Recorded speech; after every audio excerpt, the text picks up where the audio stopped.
자, 43페이지 가시면 단기 투자 자산이 있죠. 네, 우리 그 단기 투자 자산 중에 단기 금융상품하고 단기 대여금까지는 수업을 했습니다. 네, 그 다음 진행해 볼게요. 자, 단기 투자 자산에 그 다음에 들어야 되는 게 단기 매매 증권이에요. 근데 단기 매매 증권은 일단 유가증권을 가지고 분류했을 때 나오는 용어예요. 그래서 유가증권이 어떤 게 있느냐라는 종류 얘기를 할 거고요.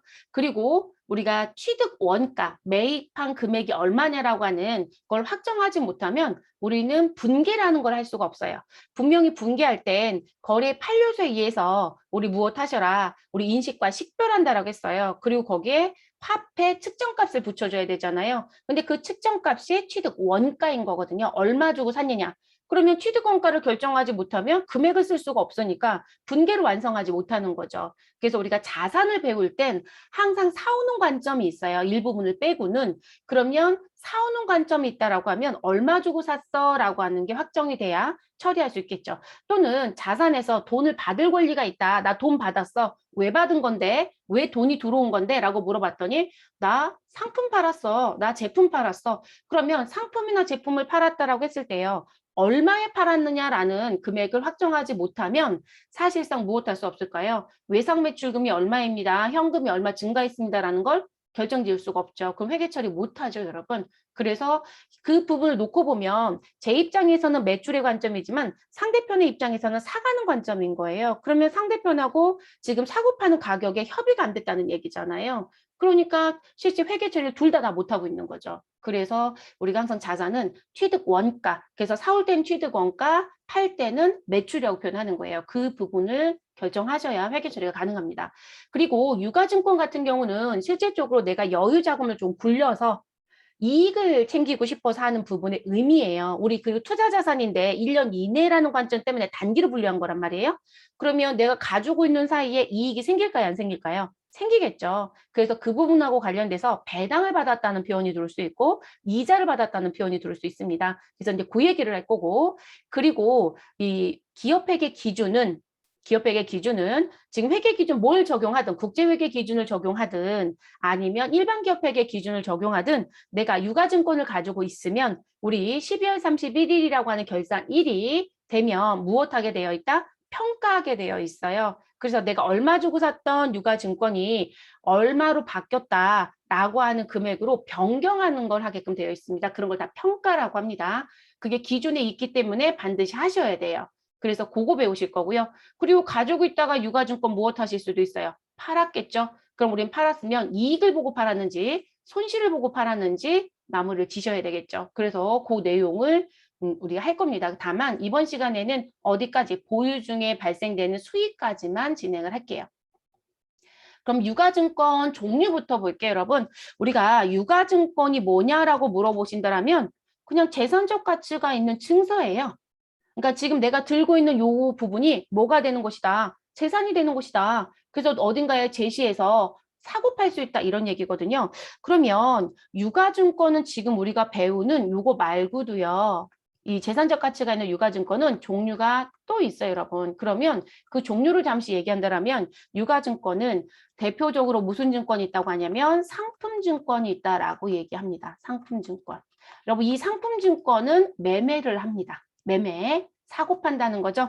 그래서 이 상품증권은 매매를 하는데 대표적인 게 뭐냐면 우리가 부가가치세 배울 때 여러분 한 번쯤은 거론할 거예요. 선하증권이 있다. 선화라고 불러도 상관없어요. 선하, 선화. 그래서 선하, 선화증권이 있다. 자, 이건 무역회사에서 쓰겠죠. 내가 물건을 수입할 때 배에 싣고 왔다라고 하면 선박회사가 물건의 주인한테 발행해주는 서류가 있습니다. 그래서 그런 걸 선하증권이라고 얘기합니다. 우리가 비액이라고도 얘기합니다. 약칭으로 비액. 그래서 빌 오브 레이딩의 약 거이고요.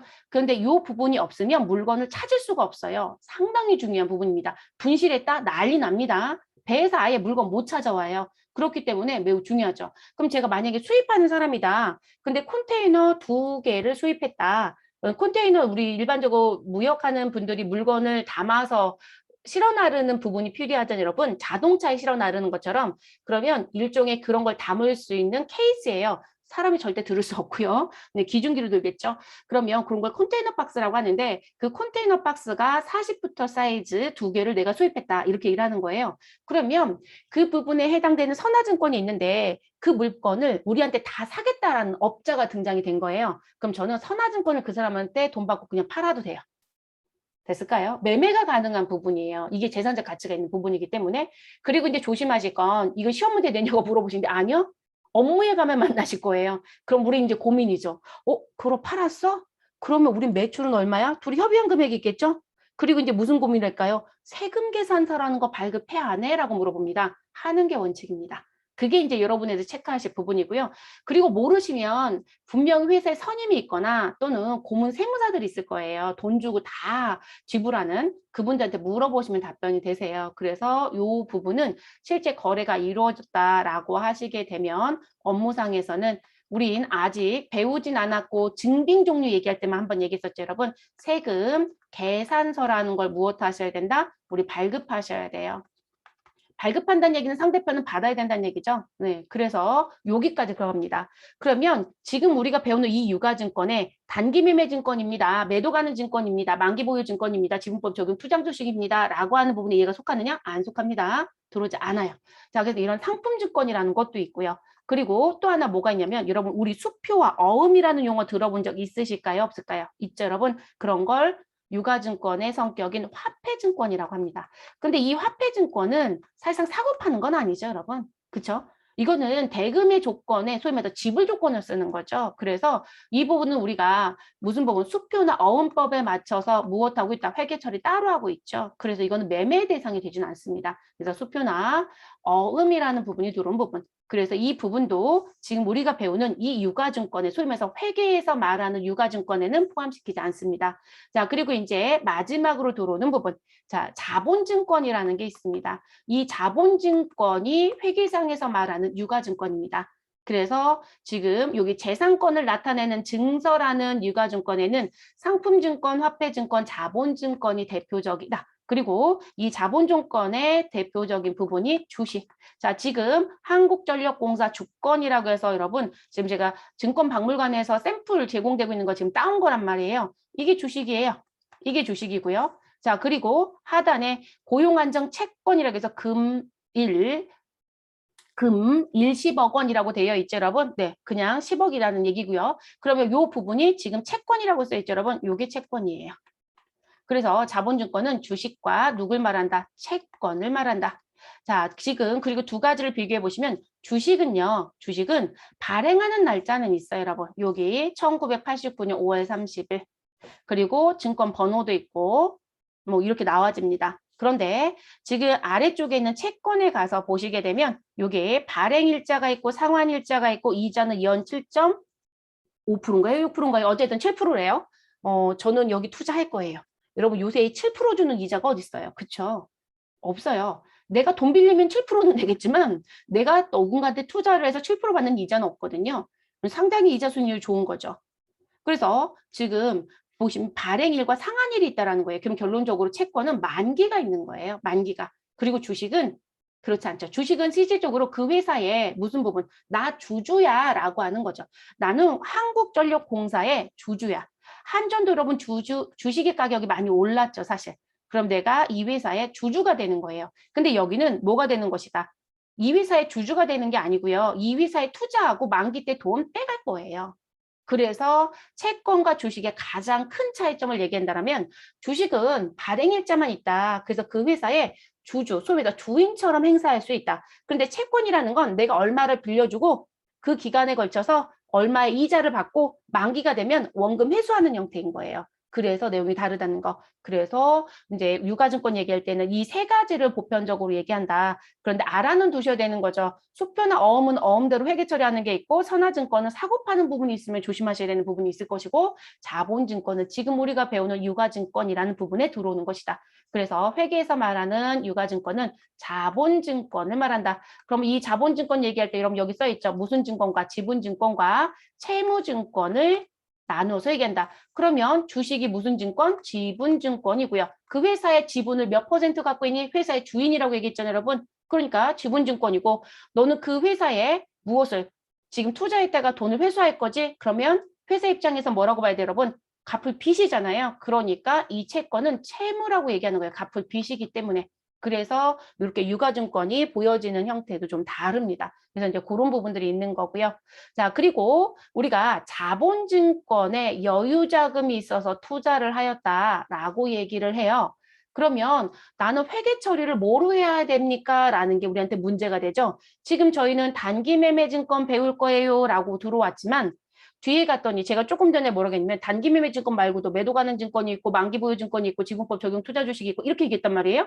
아, 그러면 개정 과목이 여러 개란 얘기잖아요. 그러면 그 개정 과목은 어떻게 분류가 되느냐 이걸 구분해야 되겠죠. 그래서 이렇게 얘기를 합니다. 유가증권은 분류를 하려고 보니 무슨 어떤 형태를 띠고 있어요? 라고 하는 형태상 분류를 얘기할 땐 지분의 증권과 채무의 증권이 있습니다. 이렇게 얘기하고 그리고 회계 처리를 할 때는 형태로 하는 게 아니라 내가 왜 가지고 있으려고 하는지 보유 목적이 있더라는 거죠. 그 보유 목적에 따라서 개정 과목이 결정이 됩니다. 개정 과목이 그렇게 가지고 갑니다. 그래서 우리 교재에 보면 실제 보유하고자 하는 의도와 또는 능력에 따라서 자 보유 목적이란 부분이 이 두 가지를 다 얘기합니다. 의도와 보유 능력. 그래서 보유 의도와 능력에 따라서 단기 매매 증권으로도 회계 처리할 수 있고 매도 가능 증권으로도 회계 처리할 수 있고 만기 보유 증권으로도 회계 처리할 수 있다. 근데 여기 안 써 있는 게 하나 더 있었죠. 지분법 적용 투자 주식. 자, 그 부분은 회계 기준이 바뀌면서 여러분 그건 사실상 회사에 가서 멱살 잡이가 가능해요. 네가 경영을 이따위로 했으니 넌 내년부터는 우리 회사의 대표로 못 있어. 해임시킬게. 이렇게 할 수 있는 부분이 가능한 증권이에요. 소위 말해서 그 부분은 회계 처리 부분에 여러 가지를 봐야 되거든요. 그래서 유가증권 부분에서 별도로 분류가 됐어요. 그러니까 유가증권은 맞아요, 여러분. 그래서 유가증권은 맞으나 회계 기준에 들어갔더니 유가증권 회계 처리라는 부분 바로 뒤에 지분법 적용 회계 처리가 바로 붙어 있다는 거예요. 그러니까 결론적으로 목차가 달라진 것뿐입니다. 그래서 뭐라고 얘기한다. 우리 회계 기준이 바뀌면서 유가증권은 여러분 우리가 배우는 건요. 회계 기준에 있는 거를 최대한 이해하기 쉽게 용어를 다 바꿔서 배우시는 거예요. 또는 본문에 있는 거 그대로 갖다가 배우기도 하는 거고요. 기준을. 뭐 말도 안 되는 걸 바꿀 수는 없어요. 말이 안 되는 얘기니까 회계 처리 능력을 배우시는 거니까. 그래서 이 유가증권이라는 부분에 기준에 들어가면 아예 용어가 이렇게 바뀌어 버렸어요. 무슨 부분? 유가증권은 실제 보유 의도와 능력에 따라 이렇게 중에 하나로 무엇한다? 분류하게 되어 있다. 이렇게 나온다는 거죠. 그런데 시험 출제자가 지분법 적용 투자 주식도 있다 이렇게 얘기한다고 해서 틀린 답은 되진 않는다는 거예요. 그것도 유가증권 중에 분류가 되는 부분이기 때문에. 그런데 본문의 용어는 지금처럼 바뀌었습니다. 그래서 문제를 푸실 때 언제 출제됐던 문제를 푸냐에 따라서 용어가 조금 다르게 들을 때가 있어요. 지분법까지 다 등장시킨 출제자가 있고 지분법을 싹 빼버리고 요 세 개만 등장시킨 출제자가 있고요. 또는 지분법이라는 부분이 별도의 목록이 만들어지다 보니까 목차가 생기다 보니까 이 중 하나라는 부분을 등으로 바꾸는 분도 있어요. 우리 왜 등자 붙이면 이거 말고도 다른 게 또 있어요 라는 표현이 되는 거잖아요. 등등의 표현이니까. 그래서 그렇게 표현하기도 합니다. 제가 이거 왜 강조하고 있을까요? 사지선다 문제 풀 때 지문에 매번 나오는 문제거든요. 그래서 기억해 주셔야 되는 부분이에요. 그래서 형태상 분류는 지분과 채무. 근데 보유 목적에 따라서는 단기 매도, 만기, 지분법. 이렇게 정리가 된다. 자, 그럼 단기 매매 증권은 누굴 말하느냐? 여기 미리 보고할게요. 단기 매매 증권이라고 우리가 분류하는 아이는 회계 처리하는 아이는 단기간 내에 우리 무엇이 목적이고 매매 차익이 목적이고 그리고 내가 갖고 있었던 이 유가증권은 무엇하겠다. 여러분 단기간이니까 우리가 1년 이내에 사고 팔겠다는 얘기인 거잖아요. 그래서 1년이라는 부분을 놓고 봤을 때 우리는 사고 파는 행위가 무엇하다? 빈번하다. 내가 주가가 올라갔네? 근데 내가 실질적으로 주식에 투자를 할 때 10%만 오르면 난 팔 거야 라고 생각을 하고 투자를 했어요. 근데 진짜 10%가 올랐어요. 야, 팔아. 그래서 팔아버렸던 거예요. 근데 저기 거 사면 또 주가가 올라갈 것 같대요. 그래서 팔고 가지고 있던 돈을 가지고 여기다 또 투자를 했어요. 이해됐어요, 여러분? 그러면 다른 걸 또 산 거죠? 같은 회사 거를 그렇게 사고 팔 수도 있는 거고요. 근데 그런 식의 관점이에요. 그게 무슨 부분?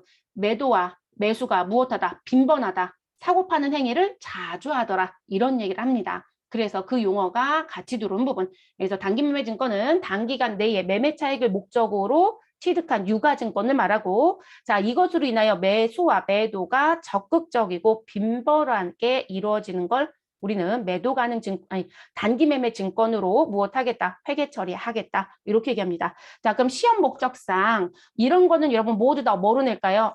이론 이렇게 얘기했죠? 자, 그러면 우리한테는 전산 실무, 소위 말해서 요 요건에 맞는 게 등장했다. 그럼 내가 프로그램에 가서 입력해야 되잖아요. 그러니까 이론을 요거를 문제를 내는 이론에서 이런 문제를 했다. 이거는 여러분 유가증권의 회사에서 투자했다. 그러면 뭘 따지라는 거예요? 야, 목적이 뭔데? 라고 물어보시라고요. 그거 6개월 있다 팔 거예요. 라고 얘기해요. 그럼 내가 계정값은 뭐로 써야 된다? 단기매매증권. 이해되셨어요? 근데 이렇게 얘기합니다. 아, 그거요. 배당률이 되게 좋대요. 그래서 돈이 필요하지 않는 한 계속 갖고 있으려고요.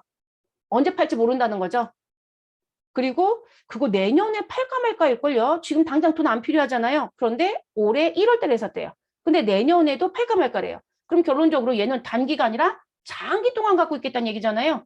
그럼 여러분들은 회사에서 내부적으로 그런 얘기가 오고 갔다라고 하면 회계처리를 뭐로 해야 된다?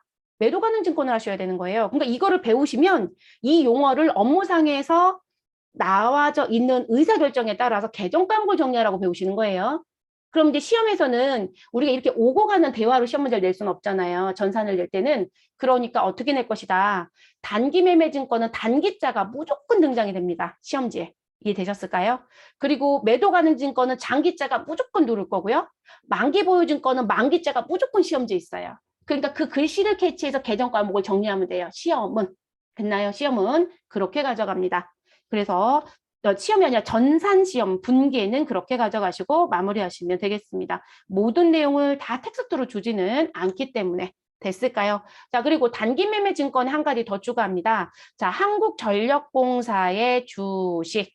자, 그리고 고용안정채권이라고 했던 채권. 자, 이들은 시장에서 유통이 되고 있을까요? 유통이 안 되고 있을까요? 시장의 유통.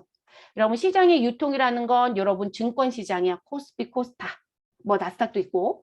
자, 거기서 유통되느냐? 유통이 되고 있죠, 여러분. 그러면 이렇게 시장에서 유통되는 것만 어디로 들을 수 있다? 단기매매 증권을 들을 수 있다. 그래서 단기매매 증권은 시장성이 없으면 절대로 회계 처리할 수 없습니다.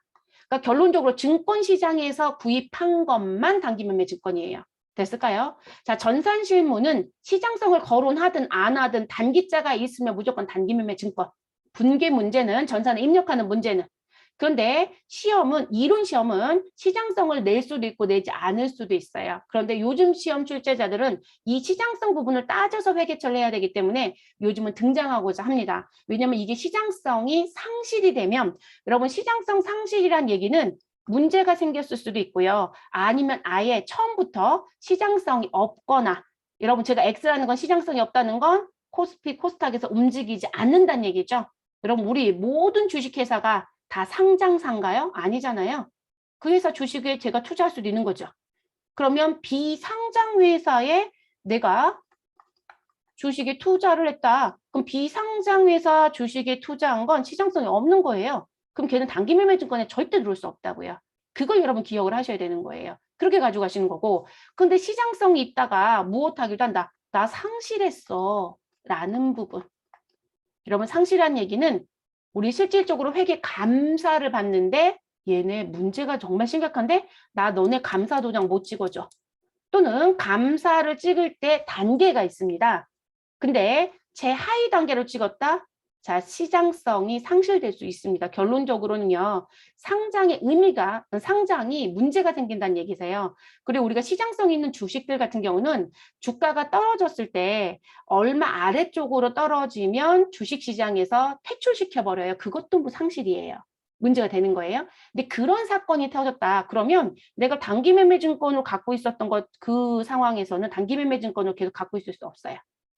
근데 그런 문제도 생기는 거예요. 그래서 이 단기매매증권은 반드시 무슨 부분? 시장성이 있어야 된다는 부분을 반드시 기억하고 가는 게 좋겠습니다. 그래서 우리 업무상에서 쉬운 말은 그냥 주식시장에서 사고 파는 거 이렇게 생각하시면 쉬워요. 네, 그걸 시장성이라고 해요. 네, 그걸 시장성이라고 합니다. 자, 그 다음으로 또 넘어가 볼게요, 여러분. 요거 보여드린 건 여러분들 시각적인 부분에 좀 보여드리면 아 주식 뭐 이런 부분이죠. 그리고 여러분 우리가 인터넷에 찾아보시면 정말 샘플들 많죠. 네, 샘플들 많습니다. 제가 작년 수업할 때는 삼성 주식 잠깐 보여줬었거든요. 네, 지금 올해 수업할 때는 제가 딴 거로 바꿔버렸고요. 자, 요 부분은 입장의 차이를 좀 정리를 해볼게요. 우리가 지금 배우는 단기 매매 증권은 투자 목적이에요. 다만 단기 투자 자산을 배우니까 이쪽에서 들어온 것뿐인 거거든요. 그래서 투자 목적으로 들어간 돈이에요. 그럼 나는 회사에 뭐가 있다? 여유 자금이 있어서 돈놀이를 좀 해볼까? 이런 얘기인 거죠. 자, 그럼 그런 부분으로 들어갔을 때 우리가 단기 매매 증권이다, 매도 가능 증권이다, 만기 보유 증권이다라고 부를 수 있는 부분은 발행자의 입장이냐, 취득자의 입장이냐 그걸 놓고 봐야 되겠죠. 근데 제가 투자 목적이라고 했으니까 우리는 누구이다? 투자자예요, 여러분. 그럼 투자자는 내가 주식을 무엇하였다? 사왔다가 맞겠죠. 뭔가를 사온 사람으로 보셔야 되겠죠. 매입자 입장입니다. 그럼 결론적으로 매입자는 내가 사온 거니까 취득하였다라고 얘기할 수 있는 거죠. 그래서 우리 지금 배우는 건 누구의 입장이다? 취득자의 입장입니다. 취득자 입장. 그래서 취득자 입장에서는 무슨 자산이 된다? 단기 투자 자산에 들어가거나 또는 장기간 가지고 있겠다 그러면 투자 자산이겠죠, 여러분. 투자 자산에 들어가거나 자, 이쪽 부분이에요. 그래서 지금 저희는 취득자 입장으로 공부를 시작한 거고요. 자, 그런데 지금 산 사람이 있으면 여러분 어떤 사람이 있어야 돼요? 팔은 사람이 있어야 되겠죠? 자, 그 팔은 사람이 발행자 입장입니다. 발행자. 그래서 주식을 발행한 사람, 그리고 채권을 발행한 사람, 이렇게 구분이 됩니다. 됐을까요? 그러면 이 부분을 발행한 사람 입장에서 봤더니 우리가 유가증권은 무슨 증권이 있고 지분증권이 있고 채무증권이 있다라고 했어요. 그럼 지분증권은 뭘 의미한다? 그 회사의 지분을 얼마 갖고 있느냐라는 부분. 그러면 회사가 주식을 100주를 발행해서 설립을 했다. 근데 내가 그 회사의 주식 30주를 가지고 있다. 그럼 여러분 지금 총 주식의 수가 100주인데 그 중에 내가 가지고 있는 보유 주식은 몇 주라고요? 30주요. 그럼 결론적으로 이 회사에 내가 차지하고 있는 비율은 몇 프로이다? 30%인 거죠, 여러분. 그쵸? 그럼 이 30%를 우리가 뭐라고 얘기한다? 지분율이라고 하잖아요. 그럼 회사가 문을 닫고 남겨져 있는 돈이 있다. 그럼 나는 이 회사에서 몇 프로를 가져올 수 있다? 30%는 내 돈인 거예요. 이해되셨어요? 그런 걸 우리가 지분이라고 얘기하는 거죠. 너 지분이 얼마야? 라는 부분. 그런 의미로 쓰는 거예요. 회사의 주인이니까 회사가 문을 닫으면 당연히 남겨져 있는 거 가져올 권리가 생기는 거잖아요. 그래서 나는 부분. 그래서 우리가 실제 배당을 받을 때도 우리 배당 결의가 끝나면 나는 몇 프로 받는다? 배당 결의된 금액이 확정이 되면 그 부분의 30%가 내 돈인 거예요. 쉽게 생각하시면 지분율만큼 받는 거니까.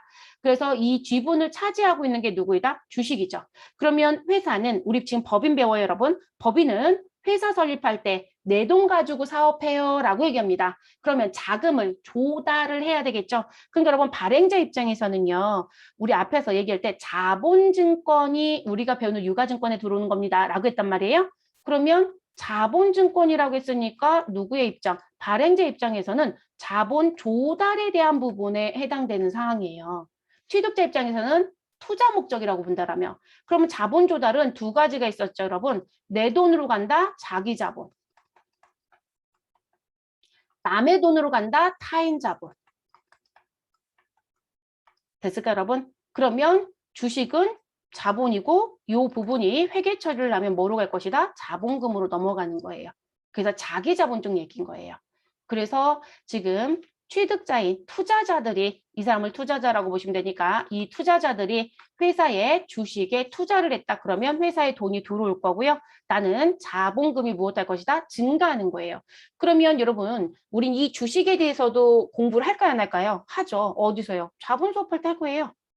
다만 우리는 자본 수업을 먼저 하는 게 아니라 무슨 수업을 먼저 하는 거예요? 자산 수업을 먼저 하는 것뿐인 거예요. 그 자산 중에 누구요? 투자 자산이야. 그 중에서도 유동성이 빠른 단기 투자 자산을 먼저 공부하는 것뿐이에요. 그러니까 회계 처리는 항상 맞물려 간다는 거예요. 입장을 정리 잘 하셔라.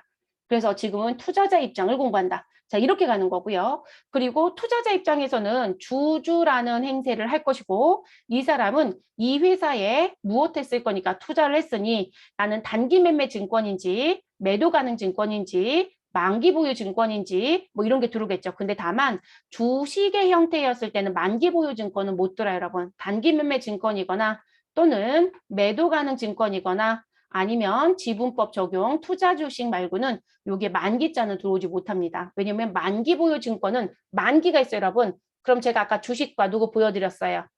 여러분 주식하고요. 하나, 채권. 채권이 뭐가 있었어요? 발행일자와 만기일자가 있었잖아요.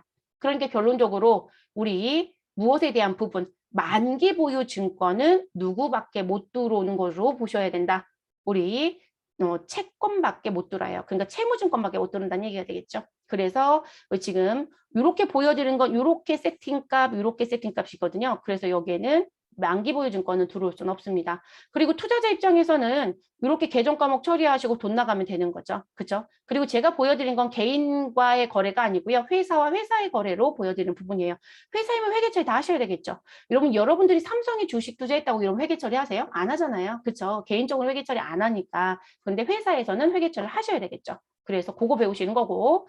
자, 그리고 제가 채권에 투자했다. 근데 이 채권은 뭐가 있더라? 발행일자도 있고 그리고 만기일자도 있더라라고 얘기했었죠. 그러니까 갚을 빚이에요. 그래서 채무증권이다라고 얘기를 하는 부분입니다. 그러니까 갚을 빚이니까 우리는 무엇으로? 부채로. 그럼 여러분 우리 타인자본 쪽에 해당되는 거 맞죠, 여러분? 자, 이때 이 타인자본이라는 부분에 자금 조달로 쓰는 게 뭐였다? 사채예요.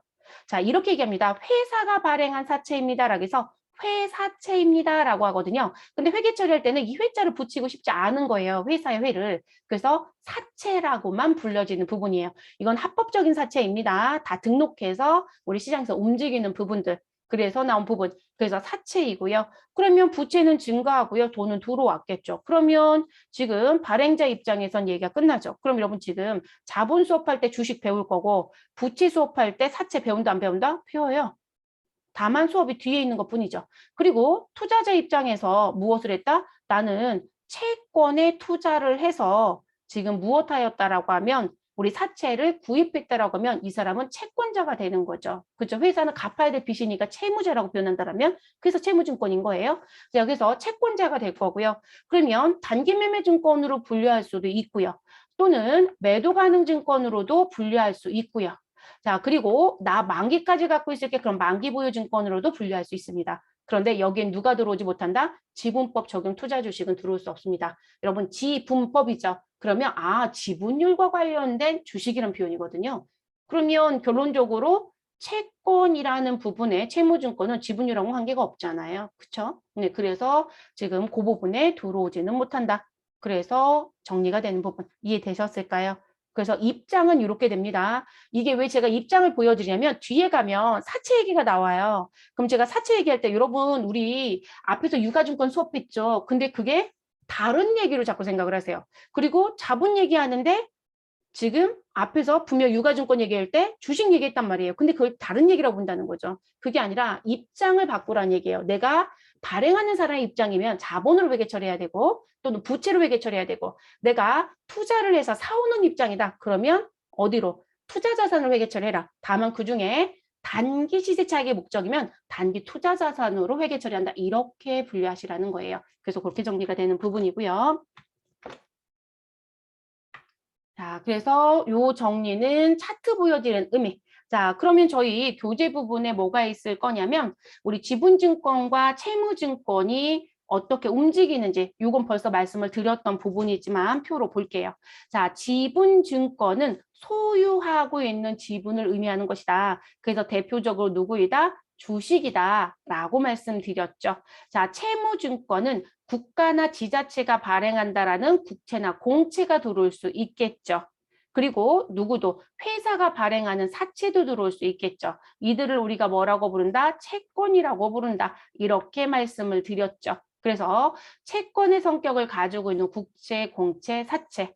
그러면 지분증권을 내가 가지고 있다라고 하면 보유하고 있다라면 일정 기간이 지나면 우리는 뭘 받을 수 있는 권리가 생기더라? 배당금을 받을 수 있는 권리가 생기더라. 다만 배당을 받을 땐 그 회사가 이익이 났어야 배당이 들어오겠지만요. 그래서 배당금 수익이 발생할 수 있다고 얘기합니다. 그런데 이 채무증권은요. 아까 제가 샘플 보여드린 것처럼 보시면 발행일자가 있었고 만기일자가 있었고 뭐가 있었다? 이자가 표시되어 있었어요, 여러분. 그래서 제가 요즘에 7%대 이자가 과연 있을까요? 라고 말씀드렸죠. 그럼 여기에 표시되어 있는 요 이자만큼 나는 이자를 받을 권리가 있다, 없다? 있다. 자, 그래서 우리가 일반적으로 주식은 회사가 이익이 났을 때 배당을 받을 수 있는 거거든요. 근데 회사가 이익이 없으면 배당은 들어오지 않아요. 그런데 우리 이 채무증권이라고 부르는 채권은 약정된 이자가 아예 기록제에 써 있었잖아요. 그 이자를 내가 받을 일자가 도래하면 무조건 받는 거예요.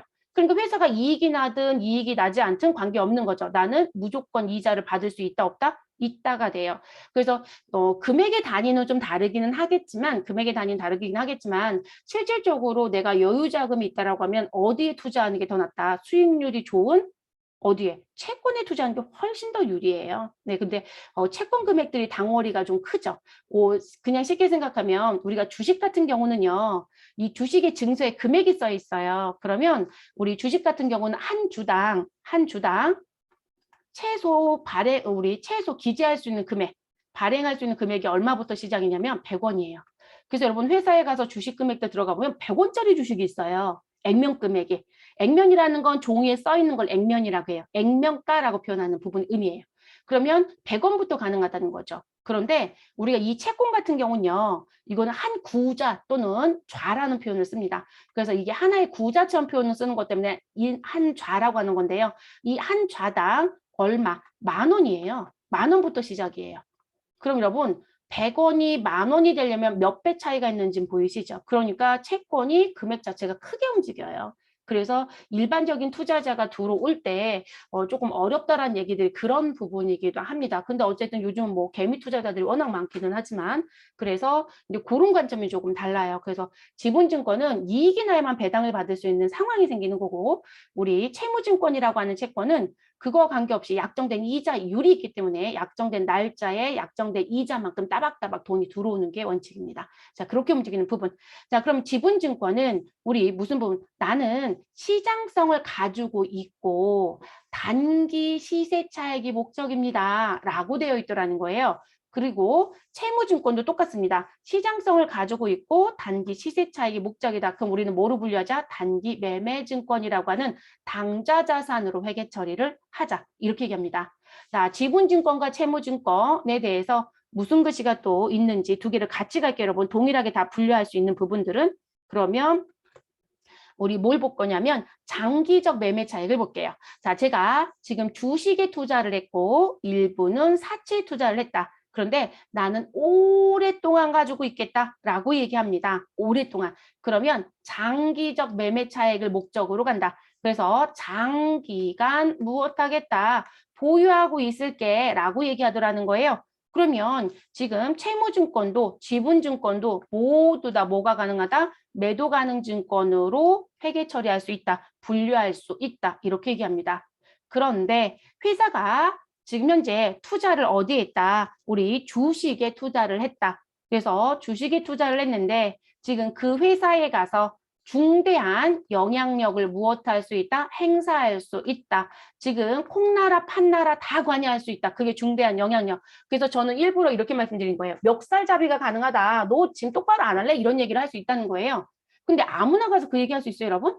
못해요. 그러니까 그 정도로 얘기할 수 있다는 건 그 회사의 영향 행사가 대단하다는 거죠. 근데 그걸 회계에서는 유의적이다라고 얘기해요. 근데 그건 유의적이라는 건 중요하다는 표현이에요. 또는 중대하다는 표현 때문에 만든 부분이에요. 그래서 그런 부분이 가능하다라고 한다면 그 부분은 무슨 부분으로 분류해라? 지분법 적용 투자 주식으로 분류해라 라고 얘기합니다. 그래서 여러분 회사에 지분법 투자 주식이 있으면 재무제표가 우리 거로만 끝나지 못해요. 그래서 그런지 몰라도 시험은 의미만 물어보고 더 이상의 출제는 없어요. 모든 급수에. 지분법 투자 주식은 공부를 좀 하셔야 돼요. 연결재무제표를 작성해야 돼요. 그럼 연결재무제표는 뭐냐면 제가 이 회사에 유의적인 영향력을 행사할 수 있을 만큼이라면 실질적으로 대부분 그래서 이제 문제가 되는 게 모자관계 회사 아니야? 라는 걸 자꾸 따져요. 그러니까 내가 처음에는 뭐 한 1% 있었는데 거기가 2%가 되고 2%가 3%가 되고 3%가 5%가 되고 이런 식으로 해서 지분율이 점점 올라갈 수도 있잖아요. 정말로 제가 처음엔 아주 뭐 작은 마음으로 시세 차익 목적으로 뭐 투자를 했다가 이 회사가 커지고 나는 돈을 자꾸 벌고 있고 그리고 다른 걸로도 돈을 벌고 있어서 여유 자금을 그 회사에다가 무엇하는 거예요? 계속 투자하고 있었다. 그러다 보니까 이 사람이 이 회사의 지분율이 높아진 거죠. 근데 그렇게 바뀔 수도 있거든요. 근데 그렇지 않고 아예 처음부터 이 회사 설립할 때 그래 나 니네한테 주식 투자할게. 나 투자자로 들어갈게. 내가 30% 투자할게 라고 얘기를 해요. 그럼 처음부터 뭐가 되는 거예요? 이 사람이 자주유지할 수 있는 지분율 퍼센테이지가 높잖아요, 여러분. 그렇죠? 처음부터 그렇게 들어갈 수도 있죠. 그럼 둘의 관계가 어떤지를 봐야 되겠죠. 모자 관계인지. 그래서 우리가 일반적으로 회사가 좀 커져 있는 회사들 들어가 보시면 맨 꼭대기에 조직도를 봤더니 홀딩스라는 회사들이 있는 데가 되게 많아요. 처음부터 홀딩스를 만들지 않아요. 회사가 점차적으로 커지고 계열사가 많아지면 홀딩스가 있죠. 근데 그 홀딩스가 모든 걸 무엇해요? 컨트롤을 하죠. 근데 그 회사가 또 투자가 들어가잖아요. 그래서 우리가 법적으로 그 모자 관계에 문제가 생기는 회사들이 있다 보니까 무엇을 한다? 관여를 하죠. 네. 그래서 지금 그런 식의 성격들이 조금 있는 회사들이 있어요. 그러면 그 부분은 지분법 적용 투자 주식이 됩니다. 근데 회계상에서는 그 중대한 영향력 행사가 가능한 지분율의 퍼센테이지를 몇 프로로 보고 있다? 20%로 보고 있어요. 이건 그냥 회계예요, 여러분. 그러니까 써드리긴 했지만 업무상에서 의미가 없어요. 왜 그러냐면 삼성 주식의 지분율 20%가 되려면 여러분들이 얼마의 돈을 투자하면 되는지를 생각해 보시면 되거든요. 이해되시죠? 그러니까 우리가 일반적으로 세법에서는요, 이 중대한 영향력을 행사할 수 있다는 부분들을 뭐라고 얘기하냐면 대주주라는 표현을 써요. 회계에서도 대주주라고 얘기할 수 있습니다. 상법에서도 대주주라고 얘기하겠죠. 소액주주와 개미주주들이잖아요. 그럼 대주주의 성격을 갖고 있다는 건데 회계에서는 영향력을 행사할 수 있어? 그러면 너 대주주니까 지분법으로 가야 돼? 이렇게 회계 처리하는 거고요. 그런데 그 부분에 대해서 또는 무슨 부분? 지분율 20% 이상이면 지분법으로 당연히 가야 돼. 이렇게 얘기한다는 거예요. 그러니까 결론적으로 지분율 20%가 아니어도 대주주가 될 수 있는 거잖아요. 그래서 그런 경우에는 지분법 적용 투자 주식으로 해야 됩니다. 그래서 세법에서 대주주로 보는 퍼센테이지는 1%예요, 여러분. 금액으로 얘기할 땐 3억이에요. 3억. 그래서 금액은 3억, 그리고 퍼센테이지는 1%입니다. 그래서 제가 이게 1%가 되게 낮다라고 생각하시는 분들한테 항상 말씀드릴 게 우리가 이름 되면 알만한 회사의 주식 1%를 구입하려면 내 돈이 얼마가 들어가면 되는지를 계산해 보셔라. 그럼 답은 다 나와버리거든요. 그래서 그 기준들이 있다. 근데 이 대주주의 분류 퍼센테이지나 금액은 모든 법이 동일하지는 않습니다. 네, 심지어 소득세법하고 법인세법하고도 달랐었어요. 근데 올해부터는 통일을 시켜버렸어요. 우리 시험에 내냐고 물어보시면 안 냅니다. 다행이죠, 여러분. 안 내고 있습니다. 자, 그래서 그런 걸 지분법 적용 투자 주식. 그러니까 이거는 주식 가지고 지분율을 얘기하는 부분이기 때문에 우리는 지분증권밖에는 못 들어오는 거예요. 그래서 지금 분류 부분 얘기할 때, 종류 얘기할 때 지금 요 부분이 어디에 주식 쪽에만 있는 게 그런 이유이다. 투자자산이시고요. 자, 그리고 우리 지분증권이라는 부분이 절대 들어갈 수 없는 게 하나가 있죠. 누구요? 만기 보유 증권이요. 자, 그래서 내가 만기까지 보유할 의도와 반드시 뭐도 있어야 된다? 능력. 자, 여러분 의도라는 건 마음가짐이에요. 아, 나 이거 3년짜리 사채에 무엇했는데 투자했는데 나 3년까지 가지고 있을게. 그럼 마음은 가진 게 맞죠, 여러분? 의도는 확실하네요. 그런데 너 그거 사채 얼마 투자했지, 우리? 10억이요. 야, 그거 내년에 당장 공장 지을 때 쓸 돈이야. 라고 얘기합니다. 그러면 회사는 그 돈을 인출할 수밖에 없어요. 그러면서 그 원금 상환을 해야 된다는 얘기거든요. 시장에 내놔서 팔든지 아니면 내가 사채를 발행한 사람한테 돈 달라고 하든지 그럼 결론적으로 얘는 능력이 안 되는 거예요. 무슨 인지 아시겠죠? 그러면 그 부분은 만기 보유증권으로 분류 못해요. 그냥 뭐로 가야 된다? 장기 보유증권으로 가야 되겠죠. 내년에 팔겠다고 했으니까.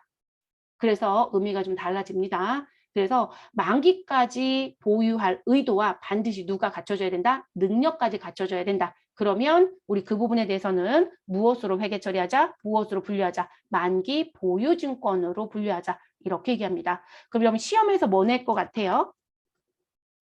자, 지금 이렇게 되겠죠. 단기 저희 수업하다 보면 가끔 여러분 이렇게 뜨는 애들이 있을 거예요. 제가 ERP 프로그램도 자격증 프로그램이 아니라 실무를 갖고 있어서 가끔씩 이렇게 무슨 업데이트나 다른 사항들이 나오면 가끔 보일 때가 있어요.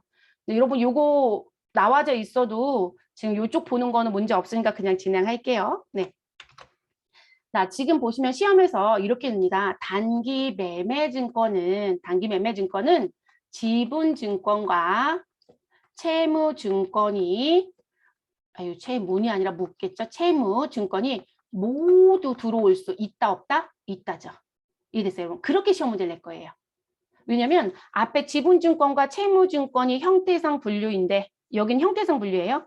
여기는 보유 목적상 분류예요. 그러면 형태상 분류 부분이 지금 단기 쪽으로도 주식이 들어갈 수도 있고 우리 채무도 단기 쪽으로 들어갈 수 있잖아요. 그러니까 이 글씨가 들어와도 문제가 없는 거죠. 이해되셨어요? 그러니까 그렇게 문제가 출제가 돼요. 그러면 이 문제를 내겠죠. 만기 보유 증권은 뭐라고 얘기할까요, 여러분? 만기 보유 증권은 누구는 들어오면 안 돼요. 만기 보유 증권에는 지분증권이 포함되어 있다, 안 되어 있다? 안 되어 있죠. 누구만 들어올 수 있다? 채무증권만 들어올 수 있다. 이렇게 돼야 정상이겠죠. 됐어요? 네, 그런 식으로 얘기가 되는 거예요. 그래서 이거 구분하실 수 있어야 된다는 거 알아두시는 게 좋겠습니다. 그러니까 뭐만 기억하시면 되냐면요. 지분증권에만 들어올 수 있는 애가 지분법 적용 투자 주식. 채무증권에만 들어올 수 있는 애가 만기보유증권. 그럼 그 두 개를 빼고는 지분증권이든 채무증권이든 모두 다 무엇이 가능하다? 다 분류가 가능하다. 이렇게 알아두시면 되겠죠. 그리고 여러분 지금 우리가 얘기하는 이 부분에 보시면 단기매매증권이다, 매도가능증권이다, 지분법이다, 만기이다라고 얘기하는 건 최초에 취득했을 때 보유 목적에 따라서 회계 처리하시는 거예요. 왜냐면 보유 목적이 중간에 바뀔 수도 있을까요, 없을까요? 있어요, 여러분. 그래서 그거는 조금 있다가 우리 무슨 부분, 보유 목적이 달라지면 지금 내가 단기 매매 증권으로 있었던 부분이 매도로도 갈 수 있느냐, 매도 가능 증권으로 되어 있었던 부분이 단기 매매 증권으로도 갈 수 있느냐라는 걸 따로 다시 하셔야 돼요. 이게 그거는 취득 시점이 아니라 취득 후 가지고 있다가 위치가 바뀌는 거죠. 그럼 우리가 분류 변경한다라고 표현하거든요. 근데 그게 가능한 게 있고 불가능한 게 있어요. 그래서 지금 저희가 유가증권의 종류라고 해서 요 분류라는 부분을 배운 건 취득 시점에 회계처리 개정 과목을 뭐로 할 거냐라는 그 갈 수 있는 걸 배우신 거다. 이렇게 보셔야 됩니다. 그렇게 정리하는 부분이요.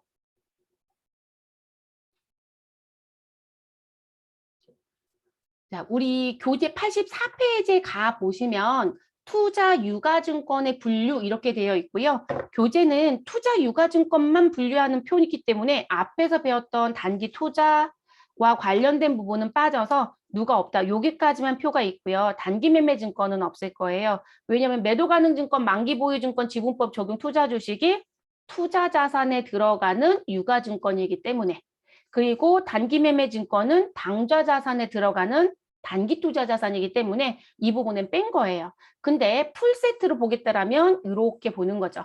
자, 그래서 우리가 일반적으로 유가증권의 분류는 매도 가능 증권, 만기 보유 증권, 지분법 적용 투자 주식, 단기 매매 증권으로 회계 처리를 한다. 이거를 다른 말로 얘기하면 회계 처리할 때 우리의 계정 과목은 이렇게 4가지를 사용합니다. 그 중에 하나 쓴다는 얘기죠.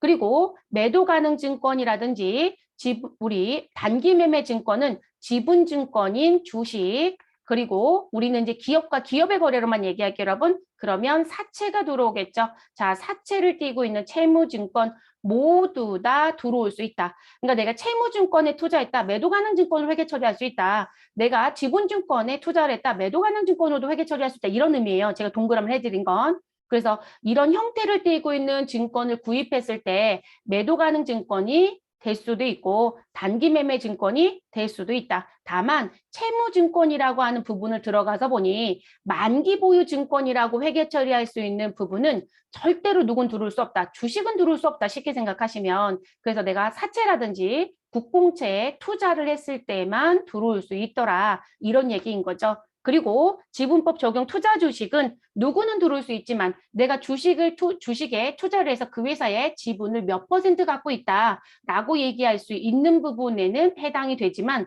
우리 만기에 무엇 할 수 있는 거 돌려받을 수 있는 거, 상환의 관점이 있는 무엇에 대해서는 채권에 대해서는 채무증권에 대해서는 우리 지분법 적용 투자 주식으로 회계 처리할 수 있다 없다? 없다. 그래서 요거를 무슨 부분? 우리 시험 문제는 여러분 다 주식으로 거의 시험 문제를 내요. 사채로 잘 안 내요. 그러니까 사채는 오히려 부채 입장으로 더 많이 내고요. 내가 사채에 투자했다는 문제가 거의 없다고요. 왜냐면 현실에서 그닥 많지 않기 때문에. 그러면 우리는 실질적으로 투자를 주식에 많이 한단 말이에요. 그러니까 시험 문제도 죄다 주식 문제가 많아요. 근데 회사가 돈을 마련하기 위해서 자금을 조달할 목적으로 사채를 발행했다라는 건 알아야 된다고 보는 거죠. 그러니까 오히려 부채 쪽에 사채 문제가 있고 자본 쪽에 주식 문제가 있고 투자자 입장에서는 주식에 투자했던 문제가 거의 대부분이더라. 근데 이렇게 들어가는 거죠. 그러다 보니까 지금 내가 어느 증권에 투자를 했었을 때 어느 부분으로 회계 처리를 할 수 있느냐 없느냐라고 했던 이 X의 관점을 물어보는 건 사지선다로밖에 못 물어보는 거예요. 전산실무로 내기가 어렵기 때문에요. 그래서 사지선다로 이 부분이 같이 나올 거고요. 오늘 당연히 여기 수업진도 빠지면 제가 문제 풀으라고 말씀드리겠죠. 거기 풀어보시면 있을 겁니다. 뭐 만약에 단기묘해증권 쪽에서 없으면 뒤에 투자자산 문제 풀 때 다시 등장할 거고요. 자, 그러면 매도 가능 증권은 뭐라고 얘기한다? 자, 우리 매도 가능 증권을 맨 위에 써드렸어요. 그런데 이 매도 가능 증권이요. 기타 비유동자산처럼 어디에도 속하지 못하는 애라는 표현이 들어가 있는 애거든요. 그러다 보니까 단기매매증권도 아니고 지분법도 아니고 만기도 아니고 이렇게 들어가요. 그래서 저희는 단기매매증권부터 먼저 얘기할게요. 자, 앞에 우리 교재 43페이지에서 얘기해드렸던 부분. 자, 단기매매증권은 반드시 뭐가 있다? 시장성이 있다. 그래서 시장성이 있는 유가증권이고 그리고 단기간 내에 매매 차익을 목적으로 취득한 증권이다. 자, 그러다 보니까 매수와 매도가 무엇하다? 적극적이고 빈번하게 이루어지더라 라고 말씀드렸죠. 그게 분류 기준이라는 거예요.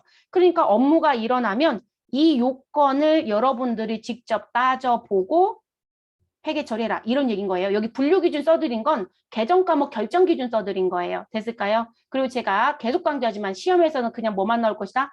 단기간 시세 차익이 목적이다. 그러면 우린 무조건 답을 뭐라고 쓰자? 단기매매증권 이렇게 가라는 거예요. 시험은 그렇게 내고 있으니까요. 자, 그리고 지분법 적용 투자 주식은 유의적인 영향력을 행사할 목적으로 가지고 있는 지분증권이에요. 대표적으로. 자, 그러다 보니까 피투자 회사의 의결 주식. 자, 여러분 자본금과 우리 자본금 얘기할 때 여러분 무슨 부분과 무슨 부분을 구분한다는 얘기를 제가 잠깐 했었냐면 보통주 주식과 그리고 우선주 주식을 반드시 구분해서 표기하게 되어 있다. 그래서 프로그램에 들어가면 보통주는 그냥 자본금이라는 계정 과목으로 써 있고 그리고 우선주는 우선주 자본금이라는 계정 과목으로 써 있다라는 얘기 해드린 적이 있어요. 그거 얘기하면서 제가 뭐라고 했냐면 보통주는 의결권 행사가 가능하다. 나 그거 동의합니다. 나 그거 반대합니다. 찬성합니다라는 의결권 행사가 가능한 주식이고 상환주는 의결권하고 관계가 없다라고 얘기했어요. 그러니까 내가 그 회사의 주식을 몇 프로를 갖고 있어도 지금 회사가 뭔가를 한다라는 부분에 가서 아예 영향력 행사를 못하는 주식이에요. 상환주는. 그러니까 의미가 완전히 다르기 때문에 재무제표에도 따로따로 표시해달라고 하는 거거든요. 그러면 지금 여기서는 의결권 행사가 가능한 주식을 가지고 따져봐야 되겠죠. 그걸 의결 주식이라고 합니다. 그래서 의결 주식 몇 퍼센트 이상을 가지고 있으면 20% 이상을 가지고 있으면 유의적인 영향력이 있다라고 보는 게 회계 기준이다. 다만 이 안에 우린 딱 요렇게 해서 용어만 가져가지만 거기에 여러분 단서를 붙여요. 20%란 얘기예요. 다만 무슨 부분? 20%가 안 돼도 영향력 행사가 가능하다. 중대한 영향력 행사를 하고 있다라고 한다라면 무엇 할 수 있다? 그거 당연히 지분법이야. 이렇게 단서가 붙어 있어요. 사실 숨겨져 있는 용어예요. 자, 그래서 그렇게 가는 부분. 자, 만기 보유 증권은 만기가 확정된 채무증권. 그러면 아까 제가 보여드렸던 채무증권 샘플이 있었죠, 여러분. 뭐 있었어요? 발행일자, 만기일자. 그럼 만기일자 확정되어 있어요, 안 되어 있어요? 되어 있죠?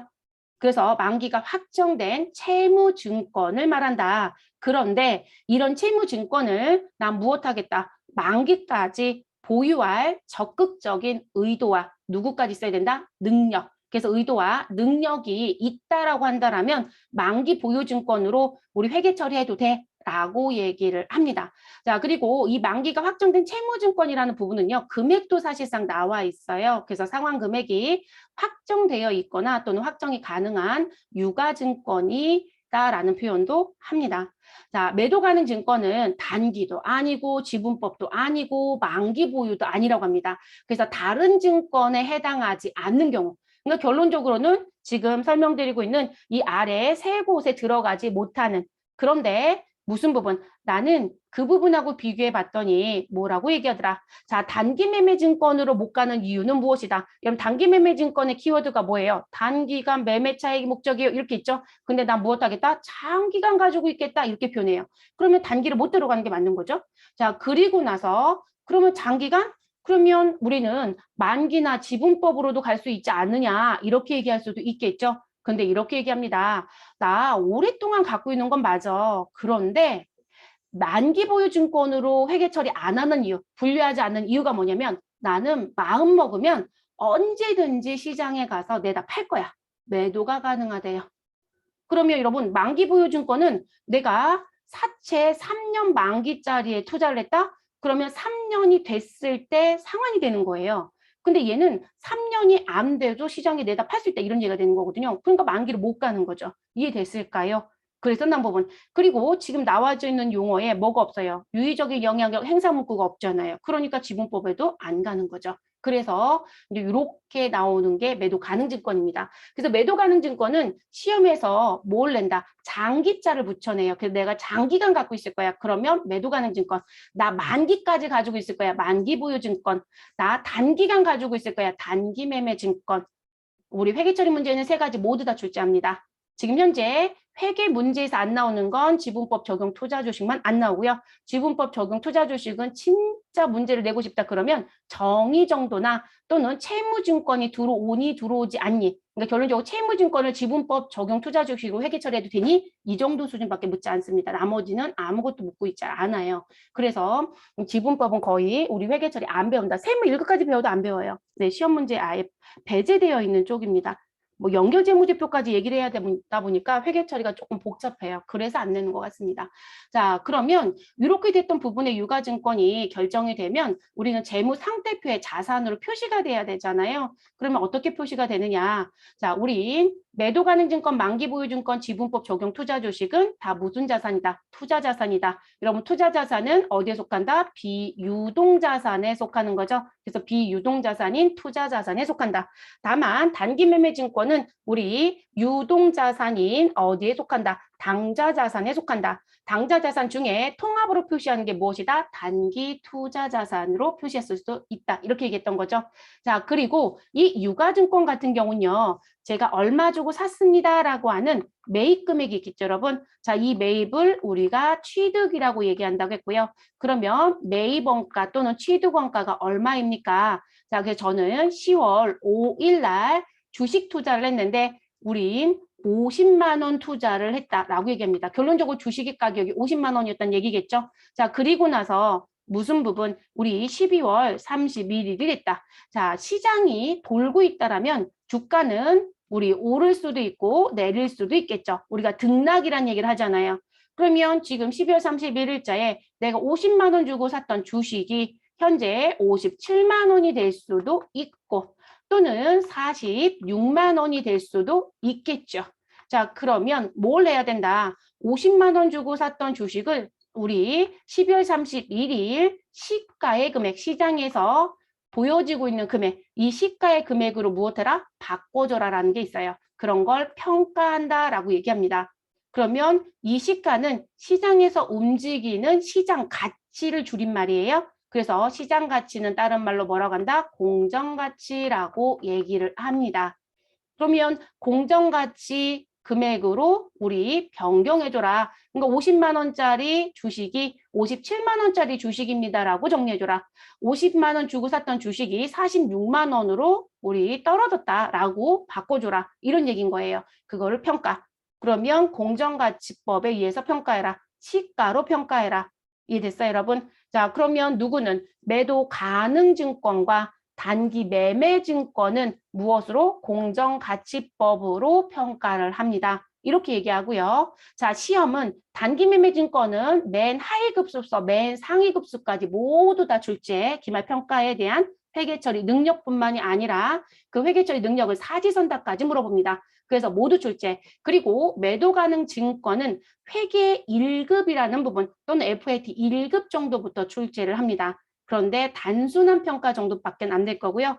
그리고 오랫동안 갖고 있기 때문에 얘는 평가를 몇 년 동안 할 수도 있어요. 그럼 재평가라고 하거든요. 그 재평가는 세무자가 들어가는 급수에서는 자주 내려고 합니다. 그러니까 급수에서 내는 난이도가 그렇게 조정이 되는 거예요. 유가증권 쪽은. 그래서 공정가치로 평가한다. 자, 그리고 만기보유 증권 같은 경우는 아까 보여드렸던 거 생각해 보시면 발행일자, 만기일자, 이자는 얼마 이렇게 되어 있었죠, 여러분. 그러면 실질적으로 여러분 이 만기보유 증권으로 분류되는 요 채무증권도요. 채무증권도 뭐가 있을 것이다. 시장에서 움직이는 가격이 있다 없다? 있어요, 여러분. 회사가 사채를 발행하는데 우리 회사 사채를 사겠다라고 하는 투자자가 많이 모였다. 그러면 실질적으로 회사는 손쉽게 자금 조달이 돼요. 근데 반대는 또 그렇지 못할 거거든요. 그러다 보니까 우리가 증서에 기재되어 있는 금액이랑 시장에서 실질적으로 발행이 돼서 투자자들한테 들어가는 돈이 좀 달라요. 그래서 이제 그 부분에 차이가 발생이 되거든요. 그러면 내가 만기 때는 액면에 써 있는 금액을 갚아주는 게 원칙이에요. 근데 내가 지금 5천만 원짜리 사채를 발행을 했는데 실제 나한테 들어온 돈은 4,900만 원이 들어왔다. 그러면 우린 100만 원의 차이는 이유가 있을 겁니다. 그 이유는 뒤에 사채 때 배울게요. 그러면 문제는 4,900이 들어왔는데 내가 이 사람한테 3년 뒤에 만기 때는 얼마 줘야 된다고요? 5천을 줘야 된다고요. 액면에 써있는 금액대로 줘야 되니까. 그럼 4,900만 원짜리를 5천만 원으로 올라가는 회계 처리가 분명히 필요하겠죠, 여러분. 그게 이자를 받는 사람은 이자 수익이 생길 것이고요. 이자를 주는 사람은 이자 비용이 생기겠죠. 네, 그래서 그 부분하고 같이 회계 처리가 돼요. 그런 걸 우리가 이렇게 얘기합니다. 상각후 원가법에 의해서 무엇한다? 회계 처리한다. 라고 얘기합니다. 그래서 이 원가라는 건 액면에 써 있는 5천.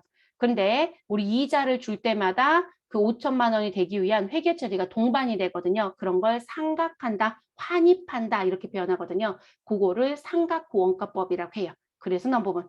자, 회계 처리 문제 내냐고 여쭤보면 사채 쪽으로 대부분 됩니다. 분명히 제가 앞에서 말씀드렸어요, 여러분. 채무증권을 놓고 봤더니 발행하는 사람은 사채로 회계 처리하고 우리 사간 사람, 취득한 사람은 유가증권을 회계 처리한다. 이렇게 말씀드렸죠. 근데 사채 쪽에서 그 문제가 출제가 됩니다.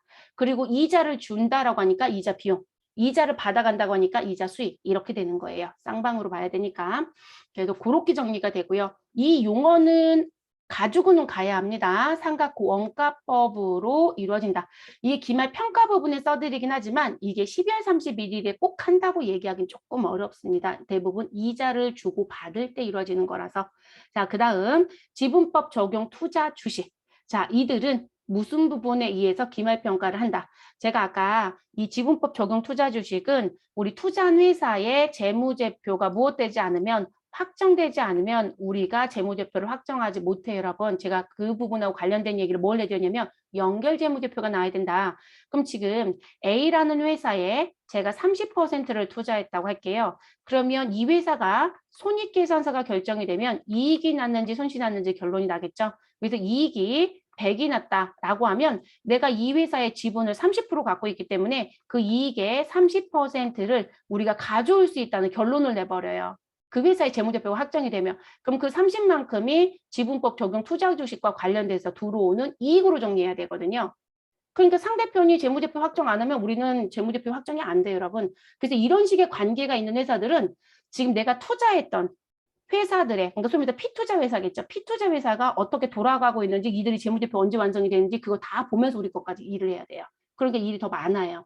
그러면 그 30%를 곱해서 30이 우리 거에 들어와야 된다는 식의 회계 처리를 하는 걸 지분법이라고 해요. 그래서 기말 평가에 그 회사에 지분율이 있을 것이다. 그럼 그 지분율만큼 우리 회사 손익계산서에 그 이익을 가져와서 반영해 줘야 된다. 또는 손실이 났다면 그것만큼 우리가 데미지를 가져올 거예요. 그래서 손실이 반영돼야 된다. 그런 식의 처리 방법을 지분법이라고 얘기합니다. 됐을까요? 우리 여기서 시험 문제 누구 제일 많이 낸다고요? 매도가능증권, 단기매매증권 가장 많이 낸다. 어디까지? 회계 처리까지. 그래서 그렇게 정리가 되어집니다. 자, 그 다음에 이제 나와져 있는 부분. 자, 뭐가 나와져 있으실 거냐면, 자, 교재 부분 85페이지, 바로 옆에 페이지 보시면 되겠죠? 자, 팁박스가 있을 거예요, 여러분. 자, 제가 아까 무슨 말씀 드렸냐면, 내가 분류라고 하는 구분이라는 부분은 개정 과목이라고 얘기하는 겁니다. 그러면 이 개정 과목으로 회계 처리하겠다라는 결정은 그 분류는 언제 하는 것이다. 분류라는 건 취득할 때 하는 것이다. 이 분류는 취득하는 시점에. 그래서 단기 시세 차익이 목적이냐, 장기간 가지고 있을 거냐, 만기까지 가지고 있을 거냐라는 그 목적을 내가 결정하고, 여러분 시험지는 글에 써주겠지만 업무할 땐 누가 글에 써줘요, 여러분? 그러면 여러분들 취득할 때부터 어떻게 할 건지 회사에서 내부적으로 업무하는 담당자들이 오고 가는 말이 있잖아요. 그거 가지고 결정을 하셔야 되겠죠. 그러면 그 결정을 합니다. 그러면 이 분류에 의해서 개정 과목이 결정이 되면 그거를 계속 가져가면 되는데 뭐라고 얘기하더라. 야, 그 개정 과목 결정했던 거 뒤에 변경이 될 수도 있어. 목적이 바뀔 수 있는 거잖아요, 여러분. 그래서 취득 시점에 무슨 부분, 내가 어떻게 가지고 있을 거냐라고 했던 보유 목적에 따라서 개정 과목이 결정된다고 했는데 이 보유 목적이 바뀔 수도 있다, 없다? 있죠. 그러면 우리는 분류 변경이 가능하다, 불가능하다? 가능하다. 이렇게 되는 거예요. 그게 유가증권의 재분류예요, 여러분. 그래서 분류 변경이 가능하더라. 그러면 이걸 아무 때나 하느냐? 아니요, 여러분. 결산 때 합니다. 그럼 결산 때 이 분류 변경에 대한 시험 문제를 전산실무로 낸 적 있느냐? 한 번도 없고요. 그러면 이 팁박스 문제는 뭐로 낼 거냐? 사지선다로 주체합니다. 근데 알아두실 건 이게 실제 이 요건에, 지금 설명드린 이 요건의 내용이 등장하면 회계 처리를 하셔야 되는 거예요. 그 회계 처리를 하는 문제를 안 내고 있는 것뿐인 거예요. 이론만 열심히 내고 있다는 거죠. 전산 문제를 안 내고 있는 것뿐인 거예요. 그래서 분류 변경 가능. 그런데 이 부분은 언제? 보고기간 종료일마다 하는 겁니다. 그래서 보고기간 종료일마다 무엇한다? 검토한다라고 얘기합니다. 이것도 결산인 거죠. 됐어요, 여러분? 자, 그러면 첫 번째, 단기매매 증권은 원칙적으로 다른 범주로 재분류할 수 있다, 없다? 없다. 반드시 기억합니다. 없다라는 키워드. 그러면 이런 얘기인 거죠. 자, 제가 여기다가 쭉 써볼게요. 단기 매매 증권이 있고 매도 가능 증권이 있고 만기 보유 증권이 있고 지분법 적용 투자 주식이 있고 자 상대편에도 쓸게요. 단기 매매 증권 자 매도 가능 증권 그리고 만기 보유 증권 지분법 적용 투자 주식 자 그럼 지금 단기 매매 증권은 무엇 할 수 있다? 다른 범주로 재분류할 수 없다라고 했잖아요. 그러면 단기 매매 증권이 매도로 갈 수 있느냐? 자, 그리고 만기로 갈 수 있느냐? 지분법으로 갈 수 있느냐? 안 된다고요. 이 얘기예요. 그리고 분명히 원칙자가 붙었죠. 우리 이렇게 원칙이 붙으면 항상 뒤에 뭐가 붙는다? 예외사항이 있다. 다만이 있다. 이게 있을 거예요. 그래서 안 된다. 그리고 또 하나는 반대로도 생각해 보셔야 돼요. 그러면 내가 무슨 뭐 단기 매매 증권의 상태인데 아니 단기 매매 증권에서 이쪽으로 가는 게 안 된다고 했어요. 그러면 매도 가능 증권에서 단기 매매 증권으로 만기 보유 증권에서 단기로 지분법 적용 투자 주식에서 단기로 우리 분류 변경할 수 있느냐? 아니 그것도 안 돼요.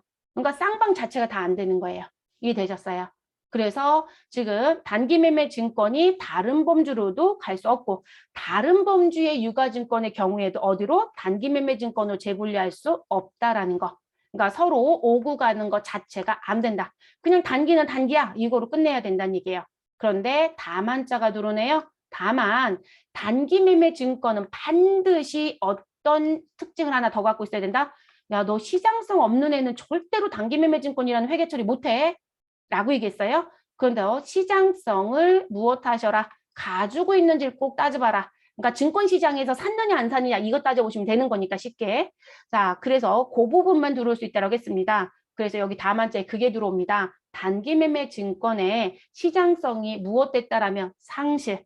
그러면 원래 시장성이 있었던 주식이에요. 그런데 무엇하였다? 없어졌다 이 얘기인 거죠? 우리 실제로 회사가 어려워지면 여러분 시장성 상실이 일어났다가 뒤에 가서 폐업하고 그 다음에 무엇해요 여러분? 청산시켜버릴 수도 있는 거잖아요. 그래서 우리 왜 가끔씩 문제가 생겨요.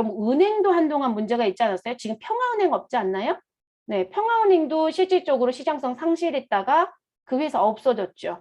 네, 다른 사람이 인수했지만 평화은행 망했거든요. 쉽게 생각하시면 원래 평화은행이랑 은행이 있었단 말이에요. 그리고 지금 제가 이제 다른 수업하면서 또 말씀을 드리겠지만 지금 큰 대형 서점도 하나 없어지지 않았어요, 여러분? 6월 달에 최종 부도 났어요. 그쵸? 자, 거기가 시장성 있는 유가증권 그러면 시장성 상실은 당연히 이루어졌겠죠. 그리고 나서 부도가 났다고 해도 그 회사가 회생할 수도 있긴 해요. 그런데 부도가 나버리면 일단 증권시장에서는 그대로 있을 수가 없어요. 퇴출이에요. 라고. 그럼 시장성 상실이에요. 이해됐어요? 그러면 투자자 입장에서 단기매매 증권으로 내가 회계 처리해놨었다. 그거 계속 단기매매 증권으로 둬도 되느냐 이 얘기예요. 된다 안 된다? 안 돼요. 그래서 단기매매 증권이 시장성이 상실이 돼버리면 처음부터 시장성이 없다라고 하는 건 문제가 되는 게 아니에요. 비상장 주식은 다 처음부터 시장성이 없는 거니까 상실은 있던 게 없어지는 거고 그래서 이 상실이 되면 어디로 분류를 해야 된다? 매도 가능 증권으로 재분류를 해야 합니다. 가능하다라고 써줬잖아요. 반드시 해야 되는 겁니다. 이론상에서는 가능하다라고 하지만 꼭 해야 되는 것 중에 하나. 그러면 일단 이렇게 내겠죠. 다음 중 유가증권 설명 중 잘못된 것. 됐어요, 여러분? 그럼 단기매매 증권은 다른 범주로, 다른 말로 얘기하면 단기매매 증권은 매도 가능 증권으로 재분류할 수 있다. 잘못됐다는 얘기인 거예요. 근데 거기에 뭐가 붙으면 올바른 답이 될 수 있다? 상실이 됐다라면, 시장성이 상실됐다라면 단기매매 증권으로 재분류할 수 있다. 가능하다. 그러면 맞는 표현이겠죠. 그래서 이 두 가지 용어 모두 다 가져갑니다. 그래서 그렇게 알아두시고요. 그럼 여러분, 이 얘기가 나왔으니까 여러분이 기억할 거 하나 더. 뭐가 있을까요? 매도 가능 증권은 장기간 가지고 있을 거고 언제든지 내가 마음 먹으면 팔 수 있어. 팔겠어. 라고 하는 매도 가능 증권은 시장성이 있는 유가증권도 가지고 있을 수 있고 시장성이 없는 유가증권도 가지고 있을 수 있고 시장성을 무엇한 거? 상실한 유가증권도 가지고 있을 수 있겠네요. 그쵸? 시장성이 없다는 건 유가증권 시장에서 사실상 사고 파는 행위가 없기 때문에요. 공정 가치가 있다고 얘기하지 않죠. 시가가 나오려면 시장에서 얼마에 사고 파는 이 얘기잖아요. 근데 시장성이 없는데 어떻게 시장에서 사고 팔아요, 여러분? 그쵸? 그래서 이게 평가할 때 영향을 받아요, 여러분. 그래서 이 의미를 자꾸 구분시켜 드리는 거예요. 그래서 없다와 상실은 관점이 다르다는 거. 상실은 있다가 없어지는 거니까. 두 번째, 자, 매도 가능 증권은 만기 보유 증권, 지분법 적용 투자 주식으로 재분류할 수 있고요. 만기 보유 증권, 지분법 적용 투자 주식은 매도 가능 증권으로 재분류할 수 있대요. 자, 그러면 결론적으로 여러분, 아까 단기에서 다른 쪽으로 가는 건 안 된다고 했잖아요. 그쵸? 근데 매도 가능 증권이 무엇하는 거? 만기로 가거나 매도 가능 증권이 지분법으로 가거나 만기가 매도로 오거나 우리 지분법이 우리 매도로 오거나 이해되셨어요, 여러분? 그러니까 서로 왔다 갔다 하는 거 단기 매매 증권 이 두 가지를 빼고는 이거를 빼고는 지금 이들끼리 왔다 갔다 하는 건 가능하다, 불가능하다? 가능하다. 그래서 이들은 재분류가 가능합니다. 자, 그래서 두 번째 가능하다는 거. 자, 그리고 세 번째 얘기는 앞에서부터 이제 벌써 3번 정도 되는 수업이에요. 귀에 딱쟁이가 이제 앉을만 하죠, 여러분? 자, 무슨 얘기를 말씀을 드렸었냐면 우리가 보고기간 종료 일로부터 무슨 만기가 1년 이내 도래하는 투자자산. 그럼 여러분 지금 만기라는 용어가 들어왔으니까 지분증권일까요? 채무증권일까요? 채무증권이겠네요. 그쵸, 여러분? 그래서 내가 채무증권에 투자를 했다. 그리고 이 채무증권의 만기는 3년짜리이다. 자, 우리 취득은 언제 했는데? 라고 물어보니 1월 1일 날이요. 그럼 여러분 1월 1일에서 일단 12월 31일이 도래하겠죠. 그럼 만기는 1년이 지났네, 여러분. 1월 1일부터 12월 30일까지 1년이 무엇되었다? 경과. 그러면 만기는 이제 몇 년 남아요, 여러분? 12월 31일째 2년. 자, 그리고 여기서 다시 또 얼마가 1년이 지났대요. 1년 경과. 며칠 날짜 기준이겠어요? 결산일 기준. 그럼 이제 만기는 몇 년 남아요? 1년. 자, 그럼 1년 이내로 들어왔다고 보시면 되겠죠? 그래서 우리 12월 31일을 기준으로 만기가 1년 이내 도래하는 투자 자산인 비유동 자산인 매도 가능 증권 또는 만기 보유 증권. 왜냐하면 매도 가능 증권과 만기 보유 증권은 채무 증권이 다 들어가는 증권이잖아요. 그래서 그 부분에 대해서는 무엇 하셔라? 당좌 자산에 있는 매도 가능 증권 또는 만기 보유 증권으로 재분류 한다. 자, 이거 분명히 제가 보여드렸던 게 뭐였었죠, 여러분? 우리가 당좌 자산에 들어가서 보니 코드 번호 몇 번에 123번에 매도 가능 증권이라는 계정 과목이 벌써 등록되어 있고, 자, 그리고 투자 자산에 들어가서 보니 178번에 매도 가능 증권이 벌써 등록되어 있다, 안 되어 있다? 되어 있다는 거 보여드렸어요. 그래서 계정 과목 이름을 바꾸면 된다, 안 된다? 안 된다고 했어요. 그래서 그거 하시면 안 된다는 거 분명히 말씀드렸으니까. 그래서 여러분 이거를 시험 문제 어떻게 내더라? 보고기간 종료로부터 1년 이내 만기가 도래하는 매도 가능 증권은 당좌 자산의 단기 매매 증권으로 재분류하여야 된다. 이렇게 내요. 이름표를 바꾸겠다는 얘기잖아요, 여러분. 된다고요, 안 된다고요? 안 된다고요. 이름표 안 바뀐다고 분명 말씀드렸어요. 그렇게 바꿔냅니다. 그래서 그거 조심하셔라. 그리고 여러분들 이 부분이 보고기간 종료 10일 30일에 재분류에 대한 거 검토하시라고 했잖아요. 이게 나오면 실제 여러분이 회계 처리하실 때 12월 31일 그리고 차변에 그리고 대변에 회계 처리를 해야 위치가 바뀌는 거잖아요. 그러면 투자 자산은 감소시키고 당좌 자산은 증가시키란 얘기죠. 그럼 투자 자산에 있는 매도 가능 증권 얘기할게요. 그럼 차변에 코드 번호 몇 번? 178번에 있는 매도 가능 증권을 감소시켜 주시고, 그리고 상대편 차변에는 당좌 자산 코드인 123번에 있는 매도 가능 증권이라는 부분으로 회계 처리를 하시는 거예요. 그래야 이 얘기가 맞춰지는 거예요. 그리고 제가 말씀드린 건 이 분기 문제가 현재 출제가 된 적이 없다고요. 그래서 이 부분 실수하지 마실 것. 그러니까 말장난치면 계속 말려 들어가면 끝이 없어요. 우리 시험은 무슨 공무원 시험들 준비하시는 분들 매번 얘기할 때 한글이 너무 어려워 이렇게 얘기하시잖아요. 저희 시험도 똑같아요. 다 글로 보는 시험이다 보니까 글 문제가 나오면 다 어렵다고 하시더라고요. 그래서 이렇게 정리가 된다라는 거 알아두시면 되겠습니다. 그리고 재밌는 건 여러분 세무사랑 투도 123번, 178번 쓰고요. 세무아트 A도 123번, 178번 써요. 코드 번호 체계가 거의 비슷해요. 몇 가지 빼고는. 이름표도 거의 똑같다고 보셔도 돼요. 네, 이름표도 몇 가지 빼고는 다른 게 없어요. 그래서 코드 번호도 비슷하고 그리고 이름표도 비슷하고 뭐 개발자도 유사한 사람들이 많이 섞여 있다는 얘기도 말씀을 드렸었고 그래서 이렇게 움직이는 부분입니다. 그래서 이 부분은 지금부터 보시는 게 좋을 것 같아서 말씀을 드렸습니다. 자, 단기 매매 증권의 취득 원가로 갑니다. 자, 우리가 단기 매매 증권을 얼마 주고 샀느냐라고 하는 게 취득 원가. 그러면 시장에서 움직이는 금액을 지불하고 샀겠죠. 그렇죠? 그래서 취득 원가는 매입가액이라는 걸 말하는 것이고 시장에서 움직이는 가치를 말하는 것이다. 그걸 공정가치라고 합니다. 또는 시장가치라는 표현을 또 쓰죠, 여러분. 시장가치. 그래서 우리는 이 시장가치를 아주 간단하게 뭐라고 본다? 시가. 됐어요, 여러분? 그래서 시장가치 용어를 잘 안 등장시켜요. 시가라는 표현을 더 많이 등장시키죠. 그래서 시가, 공정가치 같은 말. 자, 그리고 우리가 단기 매매 증권을 구입을 했는데 제가 삼성 주식을 사고 현대 주식을 사고 자, 이렇게 샀대요. 그러면 지금 삼성의 주식을 100주를 샀고 현대 주식을 200주를 샀다. 자, 여기에 단가를 곱하겠죠, 여러분? 단가를. 그럼 결론적으로 내가 나간 돈이 있을 거예요. 그러면 유가증권을 샀다라고 그럼 제 소리 잘 들리세요? 갑자기 저희 집에 진짜 뭐 문제가 있나 봐요. 그쵸? 인터넷 연결 메시지가 잠깐 떠서요. 그래서 잠깐 멈췄어요. 지금 잘 들리시죠? 아니세요. 아무래도 이번 주에도 한번 속썩이더니 뭔가 문제가 있나 봐요. 왜 이러는 걸까요? 지금 제가 LG 쪽을 다 휴대폰까지 다 같이 연결해줬었는데 갈아타야겠어요. 자꾸 속을 썩여요. 자, 지금 보시면 다시 잘 들리시는 것 같으니까 다시 돌아올게요. 자, 이 유가증권에 지불한 전체 금액을 보여줬겠죠, 여러분? 그럼 이제 문제는 이거예요.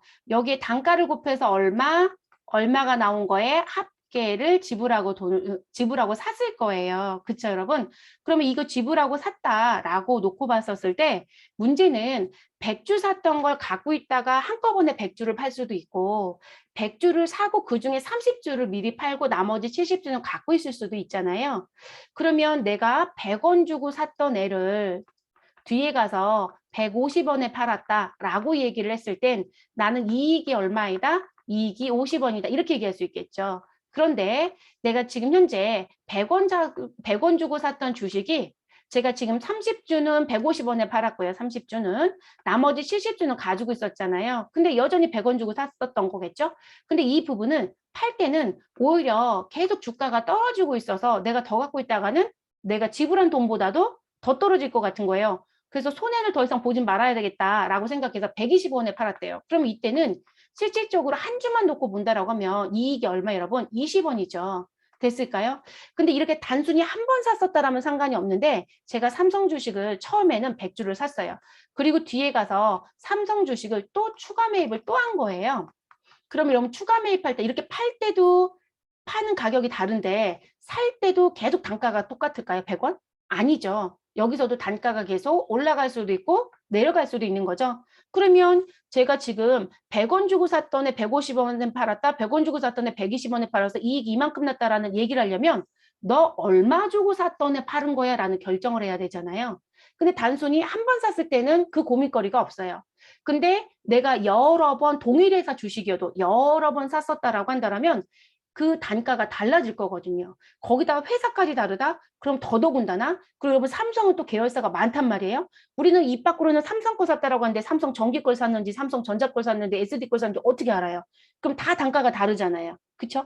그러다 보니까 이게 다수의 매입과 뭐가 우리 처분이 이루어지게 되면 단가라고 하는 부분은 계속 바뀔 수밖에 없더라. 그럼 내가 얼마짜리를 얼마에 팔아서 이익이 얼마 났는지 산출을 하려고 보니 단가라는 부분을 계산하는 방법이 필요하더라. 그래서 그 계산을 어떻게 하자? 종목별로 해라.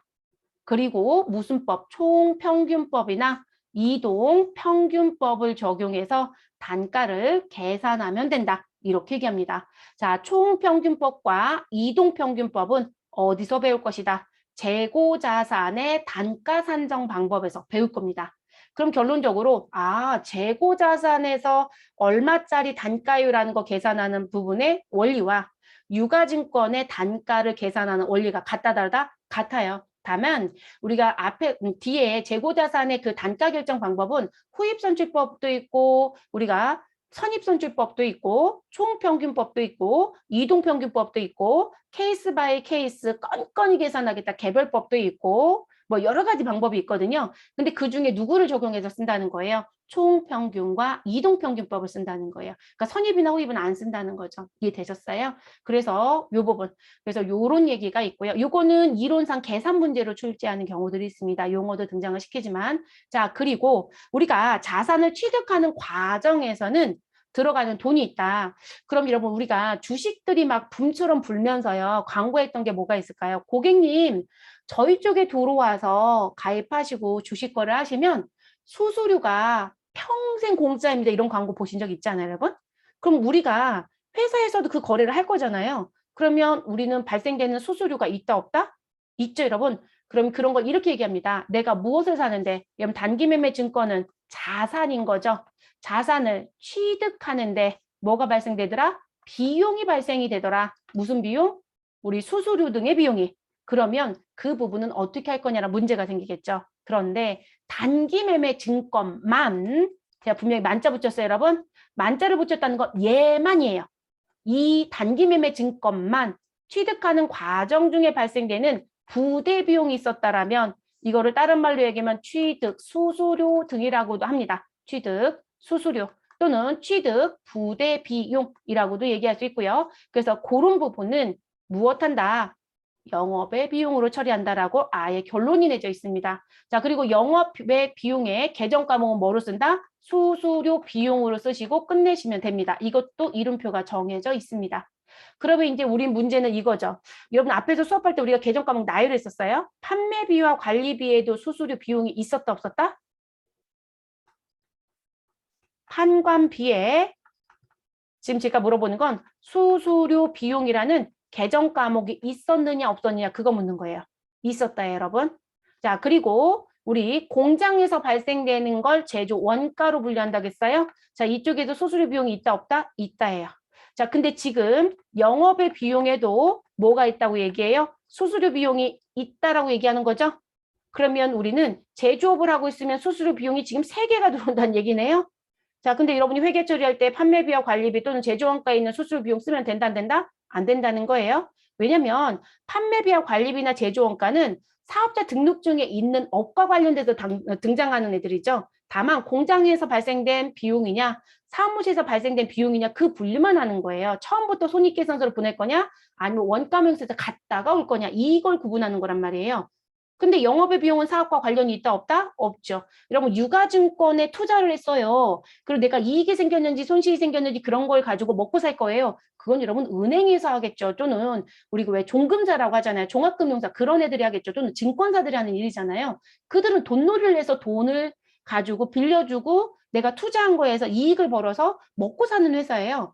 그러니까 그들에서 발생되는 이런 부대 비용은 사실상 영업적인 비용이 맞겠지만 우리는 지금 현재 여유 자금이 있어서 잠깐 무엇하겠다. 시세 차익을 좀 볼까? 또는 내가 장기간 갖고 있으면서 시세 차익을 좀 볼까 하는 부분이잖아요. 그렇기 때문에 영업적인 비용으로 보기는 어렵다는 거죠. 그래서 이 수수료 비용이라는 계정 과목은 반드시 영업의 비용으로 써라. 자, 그러면 우리는 머릿속에 하나 더 박아가지고 갑니다. 판관비는 800번대, 제조 원가는 500번대, 우리 영업의 수익이나 비용은 몇 번대 코드를 쓴다? 900번대 코드를 씁니다. 그래서 시험 보러 가셔서 수수료 비용 제대로 넣냐고 물어봤더니 글쎄요 이러고 나오시면 안 돼요. 그래서 영업의 비용으로 쓰시라고 했으니까 반드시 900번대 있는 코드를 씁니다. 그리고 여러분 수수료 비용은요. 여러분들 프로그램 구입하시고 설치를 하잖아요. 그럼 자동으로 수수료 비용이 900번대 있냐고 물어보세요. 없어요. 그러니까 시험 볼 때는 여러분들한테 수수료 비용을 900번대 만들어 드린 거예요. 그러니까 500번대, 800번대 수수료 비용은 있지만 900번대는 없어요. 그러니까 여러분들 수수료 비용 코드 외우는 거 권장 안 합니다. 가끔 이 코드를 외우시는 분들이 계세요. 900번대라는 의미를 갖고 가실 거. 코드 번호 외우는 거 의미 없다라는 거예요. 800번대, 500번대 부분을 외우는 거 해도 상관이 없지만 900번대 코드는 위치가 바뀔 수 있어요. 그래서 외우는 거 권장하지 않습니다. 그래서 900번대라는 것만 기억을 해주시면 좋을 것 같습니다. 그래서 나온 부분. 그래서 지금 단기매매 증권 취득과 관련된 부대 비용이 발생됐다라면 우리는 반드시 무엇으로 처리하자? 영업의 비용에 있는 수수료 비용이라는 계정 과목으로 무엇하자? 처리하자. 됐을까요, 여러분? 그리고 여기에서 나와져 있는 누구요? 여기 단기 매매 증권 있죠, 여러분? 그럼 이 부분은 누구에 대한 부분으로 금액을 써야 될까요? 취득 원가로 금액을 써야 되는 거죠. 우리 지금 배우는 게 이걸 말하는 거니까. 그래서 취득 원가의 금액을 여기다 기록하시는 거고 비용은 이 자리에 기록하고 이건 준 돈이겠죠. 그래서 회계 처리는 항상 이 부분. 취득과 관련된 부분은요. 계산하는 문제도 많이 내지만 무슨 뭐 회계 처리 문제가 이론과 실기 전부 다 출제 빈도가 좀 높습니다. 그래서 절대 틀리지 마시고 이유는 영업의 비용 처리하느냐 안 하느냐 그 부분에 포커스 때문에 계속 내는 거예요. 그래서 기억을 하고 들어가시는 게 좋겠습니다.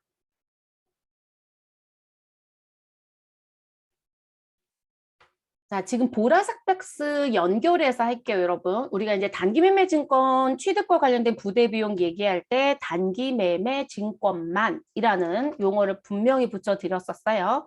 그래서 지금 단기매매 증권만 부대 비용이 있었다라면 비용 처리하고 끝내라. 결론 이거예요. 그런데 단기매매 증권은 제가 자산이라고 했었잖아요. 근데 자산을 취득하는 과정 등에 발생되는 부대 비용이 있었다라고 하면 원칙은 뭐로 가는 게 맞다. 모두 다 매입 금액에 포함시켜라. 취득 원가에 무엇하는 게 맞다. 가산하는 게 맞다. 이렇게 얘기를 해요.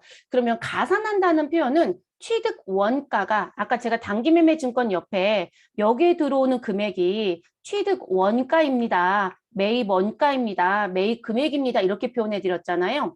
그러면 단기매매증권이 자산이니까 자산의 금액이 얼마입니다라는 표현이거든요. 근데 이 취득 원가에 무엇해라? 가산해라. 플러스를 해라. 그러면 이런 표현이 나오면 나는 회계 처리하는 계정 과목은 뭐가 되는 것이다. 자산으로 회계 처리한다. 이 얘기가 되는 거세요. 그래서 계정 과목을 자산으로. 그럼 내가 자동차를 구입하는데 우리 취득세를 냈다. 그러면 자동차라는 부분의 취득세가 세금이지만 그거를 제세공과금의 성격으로 보아서 세금과 공과금으로 처리하는 게 아니라 차량 운반고로 처리했어야 된다. 이 얘기가 되는 거고요. 그리고 내가 지금 현재 주식에 투자를 했다. 그리고 수수료가 발생했더라. 그런데 단기 시세 차익 목적이 아니라 장기간 갖고 있겠다. 이렇게 얘기를 하더라는 거예요. 그럼 매도 가능 증권을 우리는 회계 처리할 거잖아요. 자, 그러면 그 부분은 가산으로 가는 게 맞아요. 그러면 매도 가능 증권이라고 하는 부분에 금액이 더 증가가 된다는 얘기세요. 그래서 제가 만자를 붙여드린 거예요. 그래서 원칙은 내가 자산을 사는 과정 중에 들어가는 어떠한 비용이 있다라고 했었을 때 사는 과정에 들어가는 것이다. 그래서 취득과 관련돼서 발생되는 것이다라는 걸 계속 강조하는 거예요. 그러면 우린 취득 원가로 가라. 자산 처리해라. 이렇게 가는 게 원칙. 다만 예외적으로 누구만 단기 매매 증권만 포함시키지 않는다. 그래서 불포함 이렇게 써드린 거고 그 부분이 비용 처리. 다만 이 비용이 영업과 관련이 없기 때문에 영업 외 비용으로 처리해라. 이렇게 얘기하는 거예요. 그리고 계정 과목 아예 못 박아드렸죠. 수수료 비용으로 처리하시면 된다. 됐을까요, 여러분? 그래서 이제 그렇게 처리한다라고 기억해 주실 것. 그래서 예외라는 건 이 부분만 해당이 됩니다. 그러니까 시험에서 단기매매증권 취득과 관련된 사지선다 문제라든지 그리고 회계처리 문제를 내는 이유가 이거 비용 처리해야 되는 거 너 할 수 있니? 그리고 그 비용이 900번대에 있는 영업의 비용인 거 알지? 이거 체크하고 싶은 거예요. 그것 때문에 계속 내는 거예요. 왜냐면 원칙을 알려드렸잖아요. 모두 다 뭐로 간다고? 자산 처리한다고. 그러니까 그게 달라지거든요. 그러니까 똑같은 유가증권이어도 매도 가능 증권이라든지 우리 만기 보유 증권이라든지 지분법에서 우리 취득하는 과정 중에 발생되는 부분이 있었더라면 그들도 다 원가로 들어가는 거예요. 그러니까 자산 처리가 된다는 거죠. 얘만 그렇지 않습니다. 자, 그러면 내가 샀다라고 하면 이 부분에 대해서 이제 팔아야 되잖아요, 여러분. 그러면 살 때도 부대 비용이 발생했어요. 그러면 팔 때도 부대 비용이 있을까요? 없을까요? 있죠. 우리 왜 팔 때 증권거래세도 내야 된다 뭐 이런 얘기도 하잖아요. 그러면 그런 증권거래세라는 부분도 있을 거고 또는 내가 지금 현재 거래처한테 뭔가를 팔았는데 그 거래처까지 가져다 주는데 운반비가 발생이 됐다라고 하면 그 운반비도 우리 처분하는 과정 중에 발생되는 비용이거든요. 그럼 그건 어떻게 할 거냐? 특히나 우리가 수출이나 수입하는 회사에 들어가 보면 우리 이 운반비가 어마어마하죠.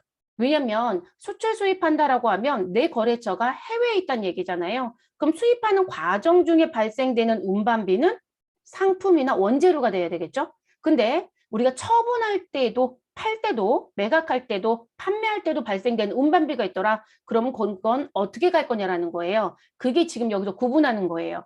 지금 이 보라색 박스는 자산 수업이 끝날 때까지 끊임없이 나옵니다. 절대로 잊어버리지 마실 것. 그리고 처분 얘기가 나왔으니까 수익과 관련된 쪽에도 관계가 있다 없다? 있다고 보셔야 되겠죠. 그래서 이거 실수하지 않으셔야 되는 부분입니다. 그러면 상거래이다. 그럼 제가 조금 전에 뭐라고 얘기했냐면 내가 해외에서 뭘 했다? 수입을 했다. 그런데 자재를 사가지고 왔다? 그럼 원재료가 될 거예요. 운반비가. 됐을까요? 그런데 상품을 사가지고 왔다? 그럼 상품으로 가는 거예요.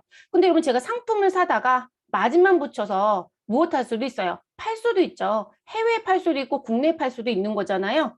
그러면 그때 발생되는 운반비는 어떻게 할 거냐는 거예요. 그게 이제 우리한테 또 문제가 되겠죠. 그걸 이제 정리 잘 하실 것. 그래서 지금 상거래라고 하는 건 재고자산을 무엇하였다, 나 처분하였다, 판매하였다. 그러면 우리는 별도의 비용으로 가라. 그래서 운반비라는 걸 처리해라. 됐어요, 여러분? 그러면 요거를 예를 하나 들어볼게요. 자, 예를 하나 들면 운반비를 놓고 볼게요. 제가 부대 비용으로 운반비가 발생이 됐대요. 그래서 운반비가 발생이 됐는데 너 이 운반비 왜 발생이 됐니? 라고 하는 이유, 사유를 물어보니 이렇게 얘기를 합니다. 나 이거 지금 무슨 부분, 재고자산하고 관련돼서 발생된 거야 라고 얘기합니다. 그럼 이 운반비 재고자산과 관련되었다면 내가 재고자산을 무엇할 때? 매입할 때. 다른 말로 얘기할 땐 취득할 때 이런 얘기겠죠. 그럼 매입과 관련하여 재고자산과 관련된 운반비가 있었다? 그럼 회계 처리는 뭐로 간다고요? 취득 원가로 가라고요. 그러면 취득 원가에 무엇 해달라? 가산해달라. 그러면 지금 저는 원재료를 수입했다. 그럼 계정 과목이 원재료가 되는 것이고, 그리고 제가 상품을 수입했다. 그러면 상품으로 회계 처리가 되어야 된다는 거죠. 자, 그런데 제가 이 운반비가 재고자산하고 관련됐다고 했어요. 그러면 매입이 아니라 뭐가 있을 수도 있을까요? 매각의 거래. 그러면 매출 또는 판매 이런 얘기 하겠죠. 그때는 취득 원가가 아니라 무엇 하셔라. 그냥 비용 처리하세요. 이렇게 된다는 거예요. 그러면 이때 발생되는 운반비는 우리 뭐라고 쓰죠? 그냥 운반비라고 쓴다고요.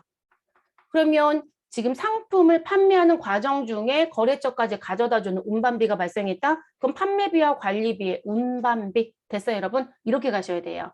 그래서 회계를 처음 배울 때 이 운반비 가지고 정말 많은 문제를 물어봐요. 그러니까 이게 회계를 처음 한다면 다 회계 2급이라는 급수로 생각하면 되거든요. 자격증 얘기하면. 왜냐면 이것조차도 구분을 못하면 결론적으로는 회계 처리가 모두 다 산으로 가요. 문제가 되는 부분이 있거든요. 그래서 조심하실 것. 그리고 저는 이 문제는 정말 자주 내야 된다고 생각을 합니다. 자, 실무자재 제일 많이 치는 사고 중에 하나. 그러니까 운반비가 발생이 되면 사올 때 들어간 운반비인지 팔 때 들어간 운반비인지 구분 안 해요. 그냥 다 운반비예요. 근데 이제 이 회사가 규모가 작았을 때는 외부 감사를 안 받겠죠? 근데 외부 감사를 받기 시작을 해요. 그랬더니 회계사가 지적하기 시작을 하는 거죠. 이게 왜 운반비입니까? 상품이어야 되죠. 라고 얘기합니다. 그럼 이분들이 얘기를 합니다. 그게 왜요? 라고 물어봐요. 근데 회계 자격증도 있대요. 결론적으로는 배우신 거 제대로 활용을 못하고 있다는 얘기인 거죠. 근데 이게 왜 문제가 되냐면 우리 손익계산서를 조금 생각을 해보시면 손익계산서 계산 구조가 제일 먼저 들어오는 게 매출액이에요. 그렇죠? 그러면 매출액에서 매출 원가를 빼고 우리는 매출 총액이 나오죠. 그리고 판매비와 관리비를 빼서 영업이익이 나올 것이고 영업의 수익도 하고 영업의 비용 빼서 법인세 차감전 순이익이 나올 것이고 그리고 법인세 비용을 빼서 단기 순이익이 나와요. 자, 그 구조를 놓고 봤을 때 운반비를 모두 다 처리했던 분들은 모두 다 어디로 갔을 것이다. 모두 다 판매비와 관리비로 가 있었겠죠. 그렇죠? 그런데 지금 현재 이게 원칙적으로 따져보면 판매비와 관리비로 즉시 가는 게 아니라 이 회사가 지금 만들어서 팔고 있었다라고 한다면 원가 명세서에 가서 내가 제품을 만드는 데 들어간 원가가 얼마인지를 확정하고 들어야 돼요. 회사에 대한 부분에 이익이라든지 그 회사에 대한 내용을 파악하는 과정 중엔 매출액에 들어가 있는 원가가 얼마인지도 되게 중요한 부분이에요. 근데 원가로 들어가야 될 부분이 이익이 달라지지는 않았겠지만 이익이 일단은 전부 다 팔았다라고 하면 이익이 달라지진 않았겠지만 무슨 부분? 원가의 구성은 잘못 계산이 된 거죠. 그럼 매출 총이익의 금액이 달라진 거예요. 그럼 매출 총이익은 더 커져 있겠죠. 그렇죠? 그리고 영업이익은 원래 기존에 계산을 해보면 더 작아지는 효과겠죠. 근데 사실상 결과로 따져보면 금액의 차이는 없어요. 전부 다 팔았다라고 했으니까. 근데 여러분 못 팔았다라고 생각하면 어떻게 될까요? 자, 지금 제가 회계 처리할 때 상품이나 원재료라고 했어요. 원재료 어차피 제공품에 갔다가 제품으로 바뀌어서 손익계산서 들어오기 때문에 결론은 다 똑같은 거거든요. 그러면 지금 상품으로 생각하면 더 간단하겠죠? 자, 지금 상품으로 가야 될 부분이라고 했다라고 하면 얘를 판매했다라고 하면 손익계산서의 원가로 가는 거예요. 상품 매출 원가. 근데 제가 못 팔았어요, 여러분. 그러면 창고에 있겠죠? 그럼 창고에 있다는 얘기는 결론적으로 재고로 쌓여 있다는 얘기네요. 그러면 이 부분은 자산으로 가지고 있을 거예요. 근데 여러분 지금 보세요. 상품을 수입하는 과정 중에 운반비가 있었는데 내가 판매비와 관리비로 다 처리해놨다? 근데 못 팔았대요. 그러면 재고자산을 갖고 있어야 되니까 원가로 들어가서는 안 된다는 얘기죠. 또는 판매비와 관리비로 들어가도 안 된다는 거예요. 그럼 이익 조작이 되는 거죠. 못 팔았다는 것도 생각을 해보셔야 되는 거예요. 그게 문제가 됩니다. 그래서 이게 지금 실질적으로 회계 처리를 크게 신경을 안 쓰고 하시다가 추후에 이제 문제가 발생이 되거나 또는 감사받다가 막 지적이 되기 시작을 해요. 그러면 회사 재무제표가 기존에 작성했던 거랑 완전히 다르게 나오거나 결과 부분을 따져봤더니 이익이 달라졌다고 한다거나 이런 얘기들을 얘기를 하세요. 그러니까 조심하셔야 되는 부분. 그리고 제가 이거 얘기할 때 매번 수입회사들 많이 지적을 해드리거든요. 근데 수입을 왜 지적을 해드리냐면 수입하는 분들 보면 부대적으로 발생되는 비용이 정말 많아요. 그리고 제가 수입한다는 얘기는 대부분 재고자산 수입하겠죠.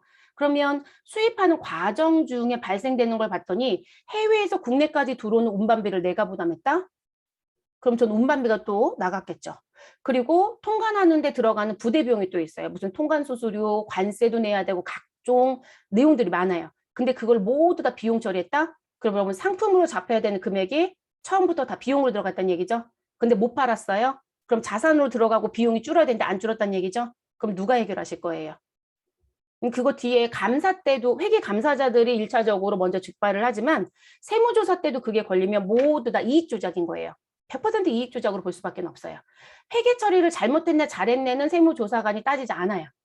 세금 신고한 레포트를 보시고 그 부분의 내용이 이게 왜 비용으로 들어와 있어? 안 팔았다며. 그럼 이거 재고로 갔어야지. 그러면 원가로 못 들어갔다는 얘기잖아요. 그럼 결론적으로 비용 정리하면 안 된다는 얘기잖아요. 그러면 비용을 더 많이 잡아서 우린 결론적 이익을 줄였다는 얘기가 되죠. 그럼 세금을 덜 냈겠네요. 그러면 그거 다시 토해내야 되는 거니까 세금 더 내시면 되고 그리고 세금을 적게 냈으니까 가산세 내시면 되겠죠. 근데 그런 원리로 돌아가는 부분이에요. 그래서 이걸 배우시는 취지를 좀 갖고 가셨으면 좋겠어요. 그러니까 회계에서 배웠던 게 세법에 갔더니 달라진다? 아니요, 달라지는 거 없습니다. 이런 부분은 다르지 않아요. 이 부분은 회계에서 얘기하는 기준이랑 세법에서 얘기하는 기준이 현재 같습니다. 그래서 처리를 잘 하셔야 된다. 그래서 시험에서 끊임없이 나오는 문제예요. 특히 재고자산도 조심하셔야 되고 그 재고자산 조심하라고 계속 강조해드렸더니 그럼 유형자산 괜찮겠네요 라고 하시는데 여러분 우리 장부에 기재되어 있는 금액은 취득원가라겠어요. 그리고 그것 때문에 우리가 배웠던 게 역사적 원가란 걸 배웠고 그리고 사업은 계속할 거기 때문에 사가지고 온 금액으로 두고 내가 사용함에 따라서 가치가 감소된 것만큼 무엇하겠다? 감가상각하겠다라고 했어요. 그럼 결론적으로 내가 운반비가 1억이 들어갔다? 그럼 1억을 놓고 내가 10년 동안 쓴다? 그럼 쉽게 생각하면 1년마다 1,000만 원씩 비용시키겠다는 얘기거든요. 근데 제가 1억이라는 운반비를 처음부터 운반비를 넣어서 털었다는 얘기죠. 그럼 결론적으로 문제가 있겠죠. 1,000만 원씩 10년에 걸쳐서 정리해야 될 비용을 저는 금년도에 1억을 비용을 다 털었다는 얘기예요. 그것도 문제가 당연히 되겠죠. 그러니까 이게 재고자산뿐만이 아니라 유무형 자산도 당연히 검토를 해보셔야 되는 부분이에요. 조심하실 부분입니다. 그래서 이거는 머릿속에 아예 넣고 가시고 나올 때마다 매번 제가 확인하겠습니다. 네, 하셔야 되는 부분이에요. 그래서 자산의 수업이 끝날 때까지 계속 등장이 됩니다. 그래서 위에 설명드린 거고요. 자, 그리고 처분을 하실 때 또 무슨 부분, 자, 뭐도 하나 두셔야 되냐면, 이제 이게 논란거리가 하나가 된 게 있어요. 어차피 원칙적인 취득 원가로 간다? 그러면 처분할 때도 그냥 매각 금액에 그 비용 발생된 거를 빼고 이익인지 손실인지 정리하면 되겠지. 자, 이 부분은 대부분 납득을 해요. 그런데 단기 매매 증권 같은 경우는 여러분 별도의 비용 처리하라고 했잖아요. 그럼 제가 단기 매매 증권을 처분하는 과정에도 비용이 분명히 들어갈 거거든요. 그럼 걔도 비용 처리해야 되는 거 맞지 않느냐? 근데 여러분 그 기준은 없어요. 그러니까 살 때 발생되는 부대 비용에 대해서는 비용 처리하라는 규정은 있지만 처분할 때는 취득 원가로 처리했든 별도의 비용 처리를 했든 무엇으로 간다? 우리 무슨 부분? 지금 상거래 부분에 해당되는 건 비용 처리를 하고 상거래가 아니다. 그럼 이런 단기 매매 증권은 상거래가 아니잖아요. 우리 지금 현재 대부업자도 아니고 금융업도 아니고 보험업도 아니에요. 돈놀이 한 사람이 아니니까. 그러면 지금 뭐로 가야 돼요? 예외로 가는 거죠. 그럼 내가 투자 자산을 팔았다. 유형 자산을 팔았다. 무형 자산을 팔았다. 그리고 그 파는 과정 중에 비용이 발생되었다. 그럼 모두 다 별도 비용 처리하는 게 아니라 내가 처분 이익이 발생됐다. 그러면 이익을 무엇해라? 깎아먹어라. 가감이잖아요, 여러분. 그러면 그 이익의 부대 비용을 빼서 정말 발생된 이익이 얼마인지를 결론. 자, 그리고 내가 손실이 발생됐다. 그럼 여러분, 내가 나간 돈이 있으니까 오히려 손실의 금액이 더 커지겠죠. 그러면 빼는 게 아니라 무엇 하시면 돼요? 이때는 그 부대 비용을 가산한다고 얘기하겠죠. 그래서 나는 손실이 얼마로 결론이 났다. 이렇게 처리하라는 거예요. 그런 걸 순매각 금액으로 처리한다. 이런 표현이 됩니다. 그래서 우리 상거래만 별도 비용 처리할 수 있고요. 상거래가 아닌 건 모두 다 우리 유형자산 처분 이익에 무엇한다? 우리 빼서 이익 결론을 내라. 유형자산 처분 손실이 있었다. 그럼 손실에 가산해서 손실 결론을 내라. 이렇게 간다는 거예요. 단기매매 증권 처분이 있었다. 그럼 이번에 이익을 냈다. 근데 부대비용 1,000원 있었다. 그럼 이익에서 1,000원을 빼고 단기매매 증권 처분 이익 이렇게 가야 된다는 얘기예요. 별도의 비용 계정 처리하는 거 허용하지 않습니다. 요거 반드시 기억하실 것. 당기순이익의 변화는 없습니다. 이거 처분할 때는 회계 처리를 어떤 식으로 하든 당기순이익의 변화는 없어요. 처분 쪽은. 그렇지만 무슨 기준이 정해져 있다는 거죠. 회계 처리 기준이 정해져 있기 때문에 이 기준을 지키지 않으면 감점합니다. 그래서 반드시 지키셔야 되는 부분. 그리고 여러분들 회계 처리 기준을 잘 배워서 갖고 가시면요. 외부 감사 받을 땐 이 기준 다 지키셔야 돼요. 그래서 우리가 회사에 갔더니 외부 감사 받는 기업들은 기준 금액, 기업의 규모가 좀 커져 있는 기업들이에요. 그러면 그 부분은 FM대로 다 처리합니다. 회계 기준에 맞춰서. 근데 외부 감사를 안 받는다? 그러면 내가 회계 처리했던 부분을 누가 들여다보는 사람이 없거든요. 그러다 보니까 이거를 실질적으로 조금 잘못 처리했다 하더라도 그냥 넘어가는 경우도 있어요. 그러다 보니까 외부 감사받는 회사에 근무했던 분들이 회계 처리 능력이 조금 더 FM적인 부분에 가까워요. 그게 좀 다른 점이기도 합니다. 그러니까 우리가 배우는 게 FM대로 배우는 거다 이렇게 생각을 하시면 될 것 같아요. 네, 그래서 그거 알아두시고 그래서 말씀을 드리는 부분. 첫 스타트라서 지금부터 말씀드리는 거예요. 자, 그 다음으로 넘어가시면 교재에 예제가 나와 있죠, 여러분. 자, 주식회사 배움은 제5기라고 되어 있을 거고요. 그리고 1월 1일부터 12월 31일에 우리 회계기간을 쓰고 있고, 자, 1월 2일에 단기적인 시세차의 목적. 그럼 여러분, 우리가 문제가 나올 때 이렇게 나온다는 거죠. 단기적인 시세차익이 목적이다. 자, 그 목적으로 나는 상장회사의 주식을 샀다. 여러분, 상장회사 주식이라는 건 시장성이 있는 주식이니까 우리는 단기 매매 증권이라는 것으로 분류하는데 문제될 건 없습니다. 그쵸, 여러분? 자, 그래서 10주를 샀고요. 한 주당 2만 원이랍니다. 자, 뭘 지급하고? 현금을 지급하여 취득하고. 그러면 여기까지 끊어보시면 아, 나는 단기 매매 증권이 회사에 증가를 가지고 오고 현금으로 지급했으니까 현금이 감소를 가지고 오겠네요. 그리고 나서 뒤에 붙여져 있는 얘기를 봤더니 거래하는 과정 중에 발생된 수수료 얼마가 있다? 10,000원. 자, 근데 이 거래 수수료 10,000원은 어디에서? 보통예금 통장에서 이체해줬다고 합니다. 그러면 보통예금 통장의 잔고는 무엇할 것이다? 감소하겠네요. 그러면 자산의 감소는 다 어느 변에 써요? 대변에 쓰시면 되죠? 그래서 현금과 보통예금 대변에 기록하는 건 정리가 끝났습니다. 다만 여기서 여러분이 정리해 주실 건 단기 매매 증권 옆에 기록해야 되는 금액이 취득원가라고 했잖아요. 그럼 그 취득원가는 어떻게 할 거냐라는 게 문제가 되죠. 그래서 우리 취득원가라고 하는 건 내가 구입한 주식의 수가 있을 것이다. 그러면 10주. 그리고 너 이거 한 주당 얼마 줬니? 라고 물어봤더니 한 주당 2만 원을 주었다. 라고 얘기합니다. 자, 그러면 요 2만 원이 무엇이다? 시장에서 움직이는 공정가치를 의미하고 있다라는 걸 가지고 가시면 되겠죠. 시험지에 공정가치 얼마란 얘기 안 해요, 여러분. 그거를 좀 얘기하고 싶다. 그럼 이렇게 할 거예요. 주식 액면에 써 있는 금액은 5,000원짜리인데 나는 2만 원 주고 샀어. 그러니까 여러분 액면상은 5,000원이지만 내가 실제 거래를 할 때는 가치가 2만 원까지 올라가 있기 때문에 2만 원을 지불한다는 얘기잖아요. 그렇게 표현을 하긴 합니다. 근데 5,000원은 우리한테 중요하지 않아요. 얼마 주고 샀느냐가 중요하겠죠. 그래서 그게 공정가치가 될 거고요. 자, 그러면 10주 곱하기 2만 원 하시면 20만 원을 현금 주고 샀다라는 얘기가 되죠. 그런데 20만 원 주고 살 때 수수료 10,000원이 나왔는데 이 수수료는 단기 매매 증권만 뭐로 처리한다? 비용 처리한다. 그 비용은 영업과 관련이 있다 없다? 없다. 그래서 영업 외에 비용 처리하셔라. 그리고 아예 계정 과목 기억하셔라. 계정 과목 무엇으로 쓴다? 수수료 비용이라고 쓴다. 이렇게 말씀드렸죠. 네, 요 결론을 내버리셔야 되겠죠. 그러면 회계 처리하러 들어오셔서 우리는 대변에 현금 20만 원 기록하시고 보통 예금에서 우리 매입과 관련된 수수료 10,000원 나간 거 기록하시고 그리고 차변에 나는 단기 매매 증권이라는 유가증권 20만 원이 장부에 증가하겠죠. 그리고 영업의 비용인 수수료 비용 얼마? 10,000원. 그럼 차변의 금액의 합계와 대변의 금액의 합계는 동일하게 맞춰졌죠, 여러분? 우린 거래가 발생돼서 이중성을 지켜서 처리한 거고요. 그래서 이렇게 정리가 됩니다.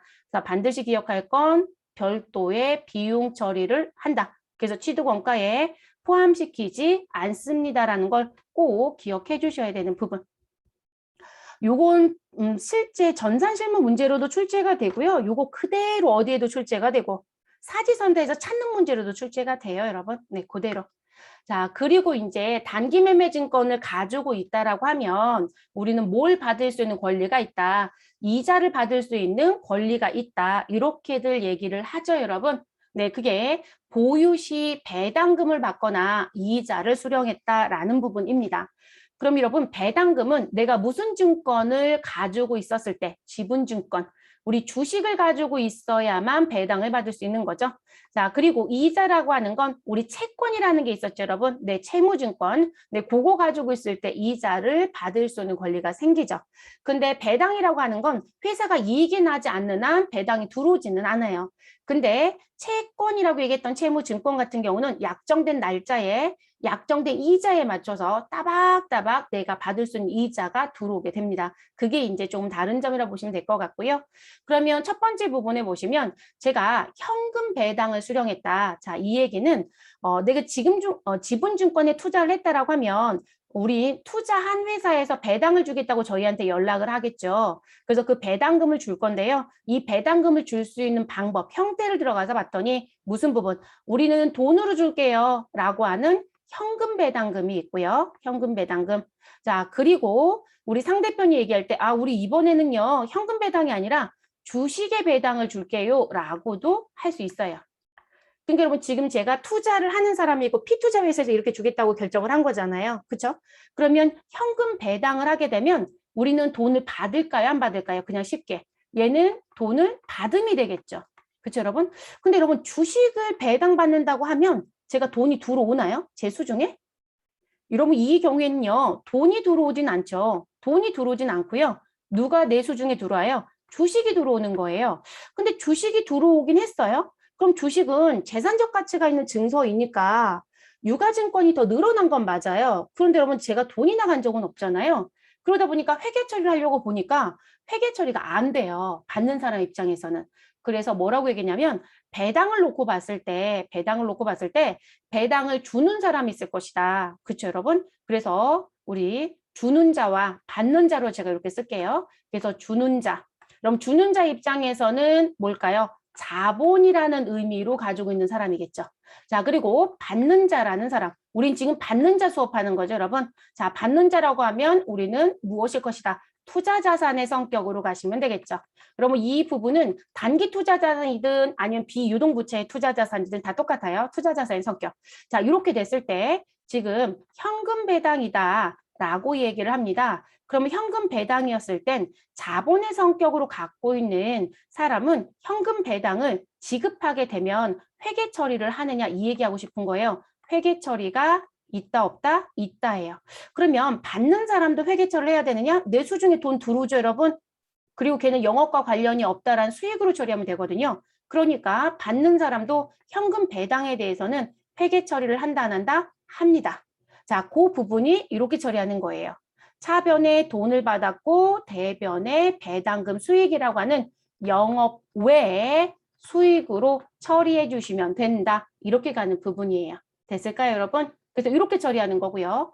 자, 그런데 주식 배당이 있었다라고 얘기합니다. 자, 주식 배당은 내가 보유하고 있는 주식의 수는 늘어날지 모르지만 내 수중에 무슨 뭐 돈이 들어온 건 아니더라는 거죠. 그러다 보니까 지금 주는 자와 받는 자의 회계 처리가 좀 달라요, 여러분. 그래서 주는 자는 지금 회사에 주식을 주면 회사의 자본금이 늘어요, 여러분. 자본금은 주식이 들어가는 자이란 말이에요. 그렇기 때문에 이들은 회계처리를 합니다. 그러면 제가 배당은 뭐 나눠주는 거라고 했나요? 회사 이익을 무엇하는 거? 나눠주는 거. 분배하는 거잖아요. 그러면 우리 이익이 모여있는 자리가 어디였었죠? 자본. 그 자본의 어디죠? 우리 이익잉여금에 모여있다고 했어요. 그럼 이익잉여금을 나눠주는 거예요. 그럼 이익잉여금이 줄어들면서 돈이 밖으로 나간다라는 얘기고 저는 돈을 받고 배당을 받아서 수익이 생겼다고 표현하면 되는 거예요. 현금 배당은. 근데 주식 배당 같은 경우는 이익잉여금은 줄어들겠죠. 그리고 자본금이 늘어날 거거든요. 위치가 바뀌는 거예요. 근데 받는 자는 그렇게 처리를 못해요. 내가 돈을 지불한 적이 없기 때문에. 그래서 주는 자 입장에서는 회계 처리를 합니다. 이쪽에서 회계 처리를 하고요. 그런데 받는 자 입장에서는 회계 처리는 하지 않습니다. 회계 처리는 없다. 그런데 내가 현재 우리 앞에서 여러분 주식 몇 주 샀죠? 우리 교재 44페이지인가요? 10주. 근데 제가 배당으로 주식 배당으로 2주를 받았대요. 그러면 원래 가지고 있었던 우리 10주에 몇 주를 2주를 더해주면 되죠. 그러면 보유 주식이 몇 주로 바뀐다? 12주. 자, 그리고 제가 배당 줄 때 여러분 시험에서는 200만 원 줬어요, 300만 원 줬어요 이렇게 되지만 사실상 업무는 그렇게 갈 수 없다겠죠. 200만 원인지 300만 원인지 계산을 여러분이 하신다고 했어요. 그래서 지금 발행된 주식 수에 곱하기 액면을 곱할 것이고 거기에 배당률이라는 걸 주주총회에서 결정하는 것이다. 그래서 배당률을 곱하면 우리 뭐가 나온다? 얼마가 나가야 되는지 배당금이 나온다. 그 부분에 내가 몇 주를 갖고 있는지 알 거니까 그러면 12주 곱하기 액면가 곱하기 배당률에서 내가 받는 배당금이 확정이 되는 거예요.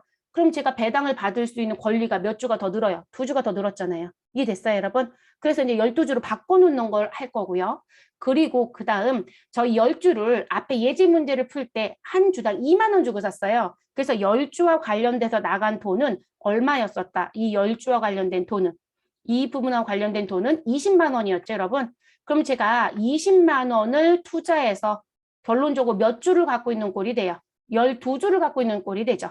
그러니까 10주만 가지고 있었을 때는 한 주당 2만 원이라는 단가가 나오지만 저희는 2주가 늘어남에 따라서 12주로 바뀌니까 단가가 뭐가 될 것이다. 내가 얼마 주고 샀다는 단가가 내려가죠, 여러분. 그러면 이 상태에서 12주를 팔면 사실상 그때 처분할 때 이익이 사실상 내수 중에 들어오는 꼴이 될 거거든요. 그래서 지금 주식을 받았을 때는 사실상 회사에 이익적인 부분을 줬다라고 보기는 어렵다. 배당을 받는다든지 처분해서 이익이 생기지 않는 한 그렇기 때문에 무엇하지 않는다? 회계 처리는 하지 말아라. 누구는 받는 사람은. 다만 지금 제가 보여드리는 것처럼 무슨 부분? 지금 배당을 받으면 주식의 숫자가 바뀔 것이다. 그러면 그 숫자와 그리고 단가가 분명히 바뀔 것이다. 오히려 내려가거든요. 취득 단가가. 그래서 그 부분을 계산해서 무엇해달라? 주석으로 공시해달라. 그러니까 주석에 이런 것도 써주셔야 되는 거예요. 됐을까요, 여러분? 그래서 그 부분이 요 내용입니다.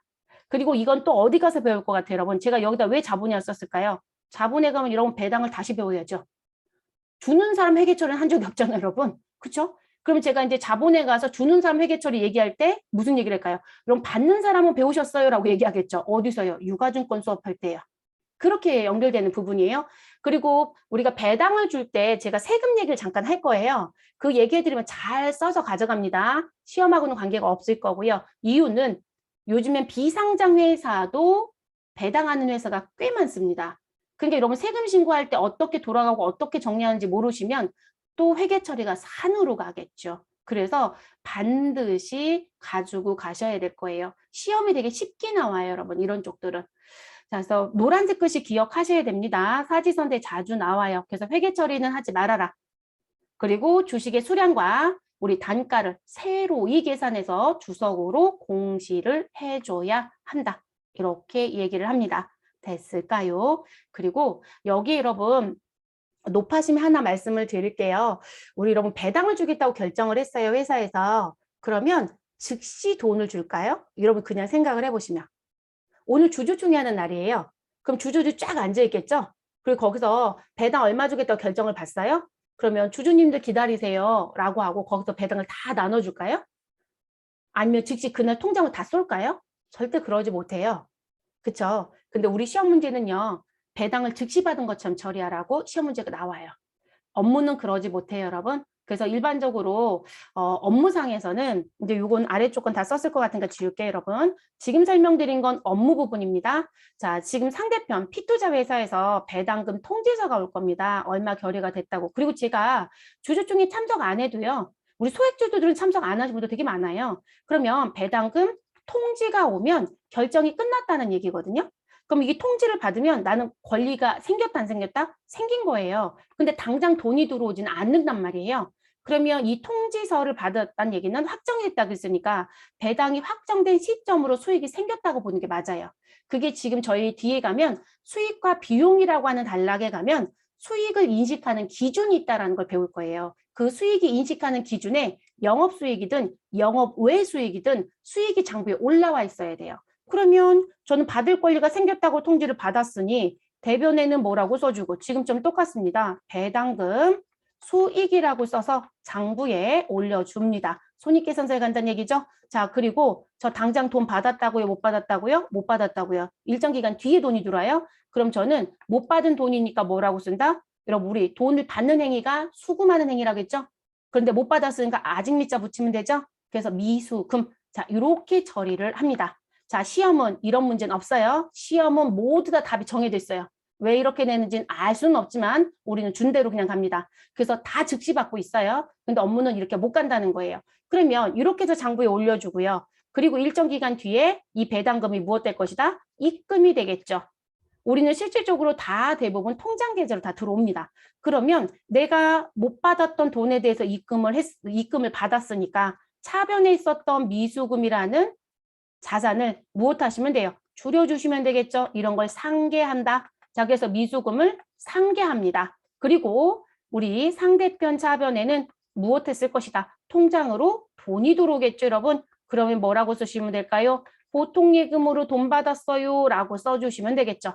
여러분, 제가 등자를 붙인다는 건 여기 들어올 수 있는 계정은 회사가 뭐로 받았는지 확인하셔서 보통예금인지 현금인지 확인하시라는 거예요. 이렇게 정리가 됩니다. 그래서 지금 이 써드린 이 부분은 업무적으로는 이렇게 써야 된다.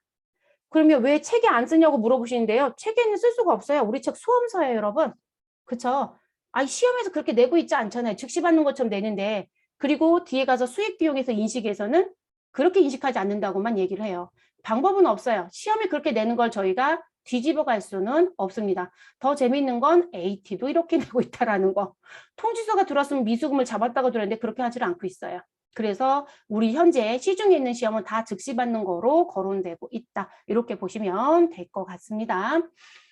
자, 그 다음 이제 채권 같은 경우는 이자를 받는 거니까요. 우리는 대변에 영업의 수익인 뭐로 처리해 주시면 되고요. 이자, 수익으로 처리해 주시면 되고요. 돈 받으면 받았다고 정리를 해주시면 됩니다. 그리고 특별한 경우가 아니면 상대편이 약정했던 날짜가 있어요. 그 날짜에 딱딱 맞춰서 들어요, 여러분. 그렇기 때문에 이 이자 부분에 대해서는 별도로 얘기할 건 없습니다. 왜냐하면 사전 약정이 다 되어 있어요. 금리가 얼마인 줄도 알 거고요. 그렇기 때문에 이 부분은 다른 부연 설명은 없어요. 그러니까 여러분 시험은 이자 쪽을 많이 내겠어요? 배당 쪽을 많이 내겠어요? 당연히 배당 쪽을 많이 내죠. 배당이 더 유의사항이 많거든요. 그래서 이자 쪽 문제는 잘 안 내요. 이자는 유가증권 갖고 있어서 내가 이자 받았다는 문제보다 누구에 대한 부분, 은행에서 이자 받았어요. 회계 처리 어떻게 할래요? 라는 문제를 더 많이 냅니다. 그게 일상에서 더 많이 보거든요. 업무상에서도. 그래서 우리 배당금 수령과 관련된 부분 정확하게 정리를 꼭 잘하고 가셔라. 자, 됐을까요, 여러분?